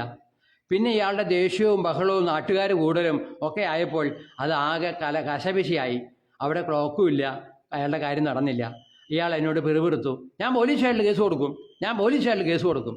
എൻ്റെ ആൻ്റണി ചേട്ടാ, ഈ ക്ലോക്കിനെ പ്രതി, ഈ ഒരു ചെറിയ ക്ലോക്കിനെ പ്രതി നിങ്ങൾ ഇയാൾ ഈ കടക്കാരനെതിരെ പോലീസ് സ്റ്റേഷനിൽ കേസ് കൊടുക്കുന്നു പറഞ്ഞാൽ തൻ്റെ അമ്മാനപ്പനൊന്നും അല്ലല്ലോ പോലീസ് സ്റ്റേഷനിൽ ഇരിക്കുന്നത് എന്ന് ഞാൻ ഇയാളോട് വെറുതെ ഒരിത്തിരി പരുഷത്തോടെ പറഞ്ഞു. അങ്ങനെ ഞാൻ എൻ്റെ ആ യാത്ര, മഴ ചാറി പിന്നെയും ഞാൻ 1-2 പേരെ കണ്ടു. ഞാൻ നോക്കുന്നത് എനിക്ക് വീഡിയോ പിടിക്കാൻ ഒരാളെ കിട്ടുമോ, സെൽഫി എടുക്കാൻ ഒരാളെ കിട്ടുമോ, ഇതായിരുന്നു ഞാൻ കരുതിക്കൊണ്ടിരുന്നത്. ഒരു പത്ര റിപ്പോർട്ടറെ പോലെ, ഒരു യൂട്യൂബറെ പോലെ. അങ്ങനെ ഇന്നലത്തെ ദിവസം കുറച്ച് മഴ മാറി ഞാൻ അങ്ങനെ മഴയും കൊണ്ട് നോക്കിയപ്പോൾ ഒരുമാതിരി നല്ല മഴയുണ്ട്. ആ മഴയും കൊണ്ട് ബുള്ളറ്റിൽ ഞാൻ എൻ്റെ വീട്ടിലേക്കെത്തി. ഇതാണ് എൻ്റെ ഇന്നലത്തെ ദിവസം. ഇനി എനിക്ക് കുറേ കാര്യങ്ങൾ പറയാനുണ്ട്. എൻ്റെ അനുഭവങ്ങൾ, എൻ്റെ സെക്സ് ജീവിതം, എൻ്റെ സന്തോഷം. ഇന്നലെ ഞാൻ അങ്ങനെ സന്തോഷവാനായി, ദിവസം മുഴുവൻ സന്തോഷവാനായി. ഇനി എങ്ങോട്ടും സന്തോഷവാനാകാനുള്ള പല മാർഗങ്ങളും ഞാൻ കണ്ടെത്തി. ഞാനിന്ന് തൃപ്തനാണ്, സന്തോഷവാനാണ്. ഞാൻ ചില വിവരങ്ങളൊക്കെ നിങ്ങൾക്ക് തന്നു. ഇതൊക്കെ വെറും നിസാര കാര്യങ്ങളായി തോന്നാം, ഇതിലൊക്കെ കാര്യങ്ങളുണ്ട്. ഇത് കേൾക്കാൻ നിങ്ങൾക്ക് കിട്ടുന്നത് 5 മിനിറ്റ് ആണെങ്കിൽ നിങ്ങൾ 5 മിനിറ്റ് ഇത് കേൾക്കുക. ഞാൻ എൻ്റെ ലൈവ് 7 മണിക്ക് തുടങ്ങിയതാണ്, 1 മണിക്കൂറിലെത്തിയിരിക്കുന്നു. 1 മണിക്കൂർ എന്നെ സഹിച്ച് കേട്ടിരിക്കാൻ നിങ്ങൾക്ക് ആർക്കും കഴിയില്ലെന്ന് എനിക്കറിയാം. നിങ്ങൾ സമയമുള്ളപ്പോൾ ഒന്ന് കേൾക്കുക. കഴിഞ്ഞ ദിവസം എൻ്റെ ലൈവ് 600 പേര് കേട്ടിട്ടുണ്ട്, അല്ലെങ്കിൽ കേൾക്കാൻ ശ്രമിച്ചിട്ടുണ്ട്. ഇതിൻ്റെ എണ്ണം വർദ്ധിപ്പിച്ച് ഞാൻ ഗിന്നസ് ബുക്കിലേക്ക് കയറുമെന്നൊന്നും പ്രതീക്ഷിക്കുന്നില്ല. എനിക്കൊരു പണത്തിൻ്റെ ആവശ്യവുമില്ല. ഞാൻ ധനികനാണ്, ഞാൻ കോടീശ്വരനാണ്. അപ്പോൾ എൻ്റെ പെങ്ങൾ പറഞ്ഞു ഇത് കേട്ടിട്ട്, നീ എന്തിനാ ഈ വേഷം കെട്ട് പറയുന്നത്? ധനികനാണ് കോടീശ്വരനാണ്, ധനികനാണ് കോടീശ്വരനാണ് എന്നിങ്ങനെ പറഞ്ഞുകൊണ്ടിരിക്കുന്നത് എന്തിനാ? ഞാൻ ധനികനായതുകൊണ്ട്, അതുകൊണ്ടാണ് ഞാൻ ധനികനാണെന്ന് പറയുന്നത്. ഞാൻ നുണ പറയുന്നുണ്ടോ? അല്ല, നീ നുണയൊന്നും പറയുന്നില്ല, നീ പറയുന്നതൊക്കെ ശരിയാ. നിന്റെ കയ്യിൽ കാശുണ്ട്, നീ ബാങ്കിൽ കാശ് ഇട്ടിട്ടുണ്ട്, ഇതൊക്കെ ശരിയാ. അതിങ്ങനെ ജനങ്ങളോട് പറഞ്ഞ് മുഷിപ്പിക്കണോ എന്നാണ് എൻ്റെ പെങ്ങൾ ചോദിക്കുന്നത്. പക്ഷേ ഞാനിപ്പോൾ വായിച്ചുകൊണ്ടിരിക്കുന്ന ഗാന്ധിയുടെ ആത്മകഥയിൽ വായിച്ചുകൊണ്ടിരിക്കുന്ന പോലെ ഞാൻ സത്യം പറയാനുള്ള പരിപാടിയാണ്. ആർക്കെങ്കിലും ഇഷ്ടക്കുറവുണ്ടെങ്കിൽ അത് എന്നോട് പറയുക, ഞാൻ മാപ്പ് പറയും. ഇനിയിപ്പോൾ ഞാൻ ഇതിലൊരു ഡേവിസിനെ പറഞ്ഞു, ആ ഡേവിസിന് എന്നോട് ദേഷ്യമുണ്ടെങ്കിൽ ഡേവിസ് എന്നോട് പറയട്ടെ, ഞാൻ അയാളോട് മാപ്പ് പറയും. ഞാനൊരു ആൻ്റണിയെ പറഞ്ഞു, ആൻ്റണിക്ക് എന്നോട് ദേഷ്യമുണ്ടെങ്കിൽ ആൻ്റണി പറയട്ടെ. അല്ല, തീവ്ര സംഘടനയെക്കുറിച്ച് പറഞ്ഞു, ആ തീവ്ര സംഘടനക്കാർക്ക് എന്നോട് ദേഷ്യമുണ്ടെങ്കിൽ അല്ലെങ്കിൽ അമർഷമുണ്ടെങ്കിൽ അവരെന്നോട് പറയട്ടെ, ഞാൻ അതിന് മാപ്പ് പറയും. എന്നോട് ആരെങ്കിലും ഞാൻ പറയുന്ന ലൈവ് കേട്ടിട്ട് നീ അധിക പ്രസംഗം നടത്തുകയാണ്, നിന്നെ തല്ലേണ്ട ജാതിയാണ് എന്ന് ആർക്കെങ്കിലും തോന്നുന്നുണ്ടെങ്കിൽ അവരെന്നോട് നേരിട്ട് പറയുക, ഞാൻ അവരോട് മാപ്പ് പറയും. എനിക്ക് എന്തെങ്കിലും, ഞാൻ തെറ്റൊന്നും ചെയ്യുന്നില്ല, ഉള്ള കാര്യമാണ് ഞാൻ പറയുന്നത്. ഈ പനക്കൽ ജോർജിൻ്റെ കാര്യം വളരെ സത്യമാണ്. ആ മനുഷ്യൻ ഉറങ്ങുന്നത് അയാളുടെ വീൽ ചെയറിൽ നിന്നാണ്, അത് സത്യമാണ്. ഞാൻ ഇതിൽ ചേർക്കുന്ന എല്ലാ കാര്യങ്ങളും സത്യമാണ്, എല്ലാ കാര്യങ്ങളും. ഞാൻ കോടീശ്വരനാണെന്നുള്ളത് മാത്രമല്ല സത്യമായിട്ടുള്ളത്, ഞാൻ പറയുന്ന ഓരോ വാക്കുകളും സത്യമാണ്. കുരിശുപള്ളിയുടെ കാര്യം, ലത്തീം പള്ളിയുടെ കാര്യം, ആൻ്റണിയുടെ കാര്യം, ഡേവിസിൻ്റെ കാര്യം, ഇതൊക്കെ ഞാൻ പറഞ്ഞു. 1 മണിക്കൂർ കൊണ്ട് പറഞ്ഞു തീർത്തു. എൻ്റെ ഒരു ലൈവ് എന്ന് പറയുന്നത് ഒരു ദിവസത്തിലുണ്ടായ സംഭവങ്ങളാണ്. 1 മണിക്കൂർ ഇന്ന് ലൈവ് ഇട്ടു. നാളെ ചിലപ്പോൾ 10 മിനിറ്റിൻ്റെ വാർത്തകളല്ല കാര്യങ്ങൾ എനിക്ക് പറയാനുണ്ടാവുള്ളൂ. അപ്പോൾ ഞാൻ 10 മിനിറ്റായിരിക്കും ലൈവ് ഇടുക. ചിലപ്പോൾ 2 മണിക്കൂർ പറയാനുള്ള കാര്യങ്ങൾ ഞാൻ ഒരു ദിവസത്തിൽ ചെയ്തിട്ടുണ്ടെങ്കിൽ ഞാൻ 2 മണിക്കൂർ ലൈവ് ഇടും. ഞാൻ പള്ളിയെക്കുറിച്ച് വിമർശിക്കും. എന്നെ സംബന്ധിച്ച് എൻ്റെ ആഗ്രഹം എന്ന് പറയുന്നത് 30 വർഷത്തിനുള്ളിൽ ഇന്നു പണിത് തീർത്തിട്ടുള്ള പള്ളികളൊക്കെ ഊറാമ്പിൽ കെട്ടണമെന്നാണ് എൻ്റെ ആഗ്രഹം. ഇന്നു പണിതിട്ടുള്ള പള്ളികളൊക്കെ, ഈ താജ്മഹാളിന് തുല്യമായിട്ടുള്ള പള്ളികളൊക്കെ, ഞാൻ ഇന്ന് രാവിലെ നടക്കാൻ പോയപ്പോൾ ഒരു പടവനാട് എന്ന് പറയുന്ന പള്ളിയിലേക്ക് ചെന്നു. ആ പള്ളിയുടെ മുഖം ഭാഗത്തിന് 7 നിലകളുണ്ട്. ആ 7 നിലകളിലും വച്ചിരിക്കുന്നത് 7 രൂപങ്ങളാണ്. വളരെ വിശാലമായൊരു പള്ളി. എനിക്ക് തോന്നുന്നു ഒരു 5 ഏക്കർ ഉണ്ടാവും ആ പള്ളിയെന്ന് എനിക്ക് തോന്നുകയാണ്. എത്രയുണ്ടെന്നറിയില്ല. ഞാൻ ആ പള്ളി മുഴുവൻ കണ്ടു. അവിടെ കുർബാന തുടങ്ങാൻ 6:30-ക്കാണ് കുർബാന തുടങ്ങുക. ഞാൻ അവിടെ ഇന്ന് നേരത്തെ നടക്കാനിറങ്ങി, 6 മണിക്ക് നടക്കാനിറങ്ങി. അങ്ങനെ ഞാൻ കുർബാന തുടങ്ങുന്നതിന് തൊട്ട് മുമ്പ് അവിടെ എത്തിച്ചേർന്നു. എല്ലാം ഒന്ന് നടന്ന് ചുറ്റി കണ്ടു. അപ്പോഴേക്കും നേരം പുലർന്നുകൊണ്ടിരുന്നു. അപ്പം ഞാൻ വാച്ച്മാനെ കണ്ടു. വാച്ച്മാനോട് ചോദിച്ചു, എനിക്ക് ഈ വികാരി അച്ഛനെന്ന് കാണാൻ പറ്റുമോ? ഇവിടെ എത്ര അച്ഛന്മാരുണ്ട്? ഒന്നും അറിയാത്തൊരു പൊട്ടനെ പോലെ ഞാൻ വാച്ച്മാനോട് സംസാരിച്ചു. ഇപ്പം നിങ്ങൾക്ക് വികാരിച്ചനെ കാണാൻ പറ്റില്ല, അയാൾ കുർബാനയ്ക്ക് പോകാൻ നേരായി. അയാളെന്നല്ല പറഞ്ഞേട്ടോ, വികാരി കുർബാനയ്ക്ക് പോകാൻ നേരായി. ഇനി നിങ്ങൾക്ക് അത് കഴിഞ്ഞ് അപ്പം ഞാൻ ചോദിച്ചു, വളരെ ലളിതമായി ഞാൻ ചോദിച്ചു, എനിക്ക് വികാരിച്ചനെന്ന് കാണണം, അതിനാണ് ഞാൻ വന്നത്. എപ്പോഴാണ് എനിക്ക് വികാരിച്ചനെന്ന് കാണാൻ സൗകര്യം ഉണ്ടാകുക? വാച്ച്മാനോട് ചോദിച്ചു. വാച്ച്മാൻ പറഞ്ഞു, നിങ്ങളൊരു 8 മണിയാകുമ്പോൾ വാ, കുർബാനയ്ക്ക് കഴിഞ്ഞൊരു 8 മണിയാകുമ്പോൾ വാ എന്ന് അയാൾ ഉത്തരം പറഞ്ഞു. അങ്ങനെ ആ പള്ളിയുടെ പ്രൗഢി മുഴുവൻ ഞാൻ ആസ്വദിച്ചു, അനുഭവിച്ചു, കണ്ടു, കേട്ടു, അറിഞ്ഞു. അത് മനസ്സിലാക്കി ഞാൻ പോന്നു. ഇങ്ങനെ എത്ര കണക്കിന് ഏക്കറുകളുള്ള എത്ര വലിയ പള്ളികളാണ് ഈ കേരളത്തിലുള്ളത്. 1 കിലോമീറ്റർ 78 പള്ളികളുണ്ട്. ഇന്നും അവിടെ ഞാൻ എത്തി നോക്കിയപ്പോൾ അവിടെ ഇപ്പോഴും 2 സൈഡിലും എന്തൊക്കെയോ വർക്കുകൾ നടന്നുകൊണ്ടിരിക്കുന്നുണ്ട്. ഞാൻ ചെരുപ്പ് ഊരാതെ അവിടെ ഒരു വാതിക്കലിലുള്ള കസേരയിലിരുന്നു. അവിടെ ഒന്ന് വീക്ഷിച്ചു. ഫുട്ബോൾ ഗ്രൗണ്ട് പോലുള്ളൊരു പള്ളി എന്നെ അതിശയപ്പെടുത്തി. അതിൻ്റെ ഉള്ളിൽ ഞാൻ നോക്കിയപ്പോൾ എത്ര വലിയ പള്ളിയാണ്, എത്ര സ്ക്വയർ ഫീറ്റ് ഉണ്ടാകും ഇത്? എന്നെ അത്ഭുതപ്പെടുത്തി. എത്ര വലിയ പള്ളിയാണിത്. അതിൻ്റെ ഉള്ളിൽ നിന്ന് നോക്കിയപ്പോഴാണ് എനിക്കത് മനസ്സിലായത്. കുറച്ച് പ്രായമായ സ്ത്രീകളാണ് ആ പള്ളിയിൽ വന്നിട്ടുള്ളത്. ഒരാൾ പോലും ആ പള്ളിയിൽ വന്നിട്ടുള്ള ഒരാൾ പോലും വാഹനത്തിൽ വന്നിട്ടില്ല. ആ ചുറ്റുവട്ടത്തിലുള്ള ആളുകളാണ് ആ പള്ളിയിൽ ആദ്യ കുർബാനയ്ക്ക് വരുന്നത്. ഒക്കെ നടന്നു വന്നിട്ടുള്ളവർ. വേണമെങ്കിൽ ഒരു 10-100-ൽ താഴെ ആളുകളേ ഉള്ളൂ കുർബാന കാണാൻ. അതെന്നെ ആശ്വസിപ്പിച്ചു. 100 പേരല്ലേ ഇപ്പോൾ കുർബാന കാണാനുള്ളൂ. ഈ വയസ്സന്മാരൊക്കെ ചത്തുപോയി കഴിഞ്ഞാൽ ആരും കുർബാന കാണാൻ വരില്ലെന്ന് ഞാൻ ആശ്വസിച്ചു. എനിക്ക് തോന്നി ഇവിടെയുള്ള ആളുകളൊക്കെ ഇപ്പോൾ യുവാക്കളൊക്കെ വിദേശത്തേക്കാണ് പോകുന്നത്. വിദേശത്തേക്ക് പോയി കഴിഞ്ഞു. ഇവിടെ ഇനി യുവാക്കളില്ലാത്ത കാലം വരും. പള്ളിയിൽ ഈ വൃദ്ധന്മാരും തലനരച്ചവരും കുഴിയിലേക്ക് പോകാൻ കാത്തു നിൽക്കുന്നവരും മാത്രമായി മാറും. അവർ കൂടെ ചത്തുകെട്ട് കഴിഞ്ഞാൽ ഈ പള്ളികളിൽ വരാൻ ആരുണ്ടാകും? ഞാൻ ചോദിച്ചു, എന്നോട് എൻ്റെ മനസ്സിനോട് ചോദിച്ചു. ആരും ഉണ്ടാകില്ല. ഇതൊക്കെ ബാറുകളാകുന്ന കാലം അന്നാണ്. എൻ്റെ അഭിപ്രായത്തിൽ ഈ പള്ളികളൊക്കെ 30 വർഷത്തിനുള്ളിൽ ബാറുകളായി മാറും. ഇന്ന് വിദേശങ്ങളിൽ പല പള്ളികളും ബാറുകളാണ്. പല പള്ളികളും ഇന്ന് ബാറുകളാണെന്ന് ഞാൻ വീഡിയോ കാണുന്നുണ്ട്. അത് സത്യമാണ്. അതുപോലെ അമ്പരച്ചുംബികളായ ഈ പള്ളികൾ, ഏക്കർ കണക്കിന് സ്ഥലത്ത് സ്ഥിതി ചെയ്യുന്ന ഈ പള്ളികൾ, താജ്മഹൽ പോലെ കാണുന്ന ഈ പള്ളികൾ, ഇതൊക്കെ ആളില്ലാതാകാൻ പോവുകയാണ് 30 വർഷത്തിനുള്ളിൽ. ഞാൻ ഇതിനെപ്പറ്റി ഒരാളോട് സംസാരിച്ചു. ഒരു പത്രപ്രവർത്തകനാണ്, മണി എന്നാണ് അയാളുടെ പേര്. എൻ്റെ ഒരു സുഹൃത്താണ്, 20 വർഷമായി പരിചയമുണ്ട്. ഞാൻ അയാളെ യാദൃശ്ചികമായി ഇന്നലെ വഴിയിൽ ഫുട്പാത്തിൽ വെച്ച് കണ്ടു. എൻ്റെ ഒരു 20 വർഷം പഴക്കമുള്ള സുഹൃത്താണ്. അയാൾ പത്രമായിട്ട് ബന്ധപ്പെട്ട് ഉപജീവനം നയിക്കുന്ന ആളാണ്. അപ്പോൾ അയാളോട് ഞാൻ ഇങ്ങനെ സംസാരിച്ചു. അപ്പോൾ ഞാൻ പള്ളിയുടെ കാര്യങ്ങളൊക്കെ പറഞ്ഞു. ഞാൻ എവിടെയൊക്കെ പോയി എന്താണെന്നൊക്കെ ചോദിച്ചപ്പോൾ പറഞ്ഞു. അപ്പോൾ അയാൾ പറയാണ്, എൻ്റെ നെൽസ, 30 വർഷമൊന്നും വേണ്ട, അതിനുള്ളിൽ തന്നെ പള്ളിയിൽ ആളില്ലാണ്ടാവും. ഇതൊക്കെ അപ്പോൾ എനിക്ക് ആശ്വാസമായി. ഞാൻ ചിന്തിക്കുന്നത് പോലെ ഒരാൾ കൂടി ചിന്തിക്കുന്നുണ്ടല്ലോ. 30 വർഷം കഴിയുമ്പോൾ ഈ പള്ളികളിലൊന്നും ഈച്ച പോലും കയറില്ല. അതൊക്കെ ഇവിടുത്തെ അച്ഛന്മാർക്കും അറിയാം. സഭ നശിക്കും, നിങ്ങൾ നോക്കിക്കോ എന്ന മട്ടിലുള്ള ആശയങ്ങളൊക്കെ എനിക്ക് അയാളിൽ നിന്ന് കിട്ടി. എൻ്റെ ആശയങ്ങൾ അയാൾ സമ്മതിക്കുകയും ചെയ്തു. ഇപ്പോൾ ഒരു യുദ്ധം നടന്നുകൊണ്ടിരിക്കുകയാണല്ലോ, ഇസ്രായേലും ഗാസയും തമ്മിൽ പൊരിഞ്ഞ യുദ്ധം. ഇതാ അമേരിക്കയുടെ യുദ്ധക്കോപ്പുകളൊക്കെ അവിടേക്ക് പോയിട്ടുണ്ട്. എൻ്റെ അഭിപ്രായത്തിൽ ഈ കുത്തിൽ അധികം താമസിക്കാതെ ഗാസ തറപ്പണമാകും. ഇസ്രായേൽ വിജയിക്കും. അങ്ങനെ ഇസ്രായേൽ വിജയിക്കുന്ന ഒരു രംഗമാണ് ഇനി ലോകത്ത് സംഭവിക്കാൻ പോകുന്നത്. തീവ്രവാദം അവസാനിക്കുന്ന ഒരു രംഗമാണ് ഇനി അവസാനിക്കാൻ പോകുന്നത്. തലമുട്ടിച്ചുകൊണ്ട് പ്രാർത്ഥിക്കുന്നവരുടെ എണ്ണമൊക്കെ കുറയാൻ പോവുകയാണ്. ഭീകരവാദം, തീവ്രവാദം അത് അവസാനിക്കാൻ പോവുകയാണ് എന്നാണ് എൻ്റെ അഭിപ്രായം. അടുത്തു തന്നെ ഈ യുദ്ധം 1-2 കൊല്ലങ്ങൾ കൂടി ചിലപ്പോൾ നീണ്ടു നിന്ന് വരും. 2 കൊല്ലത്തിനുള്ളിൽ തീവ്രവാദം ഈ ലോകത്ത് നിന്ന് അവസാനിക്കുമെന്ന് ഞാൻ പ്രതീക്ഷിക്കുന്നു. ഇനിയും ഞാൻ വിശദീകരിക്കുന്നില്ല. 1 മണിക്കൂർ അധികമായി. ഇനി നമുക്ക് നാളെ രാവിലെ 7 മണിക്ക് കാണാം. ഞാൻ വരും, ഞാൻ ബോധിനി.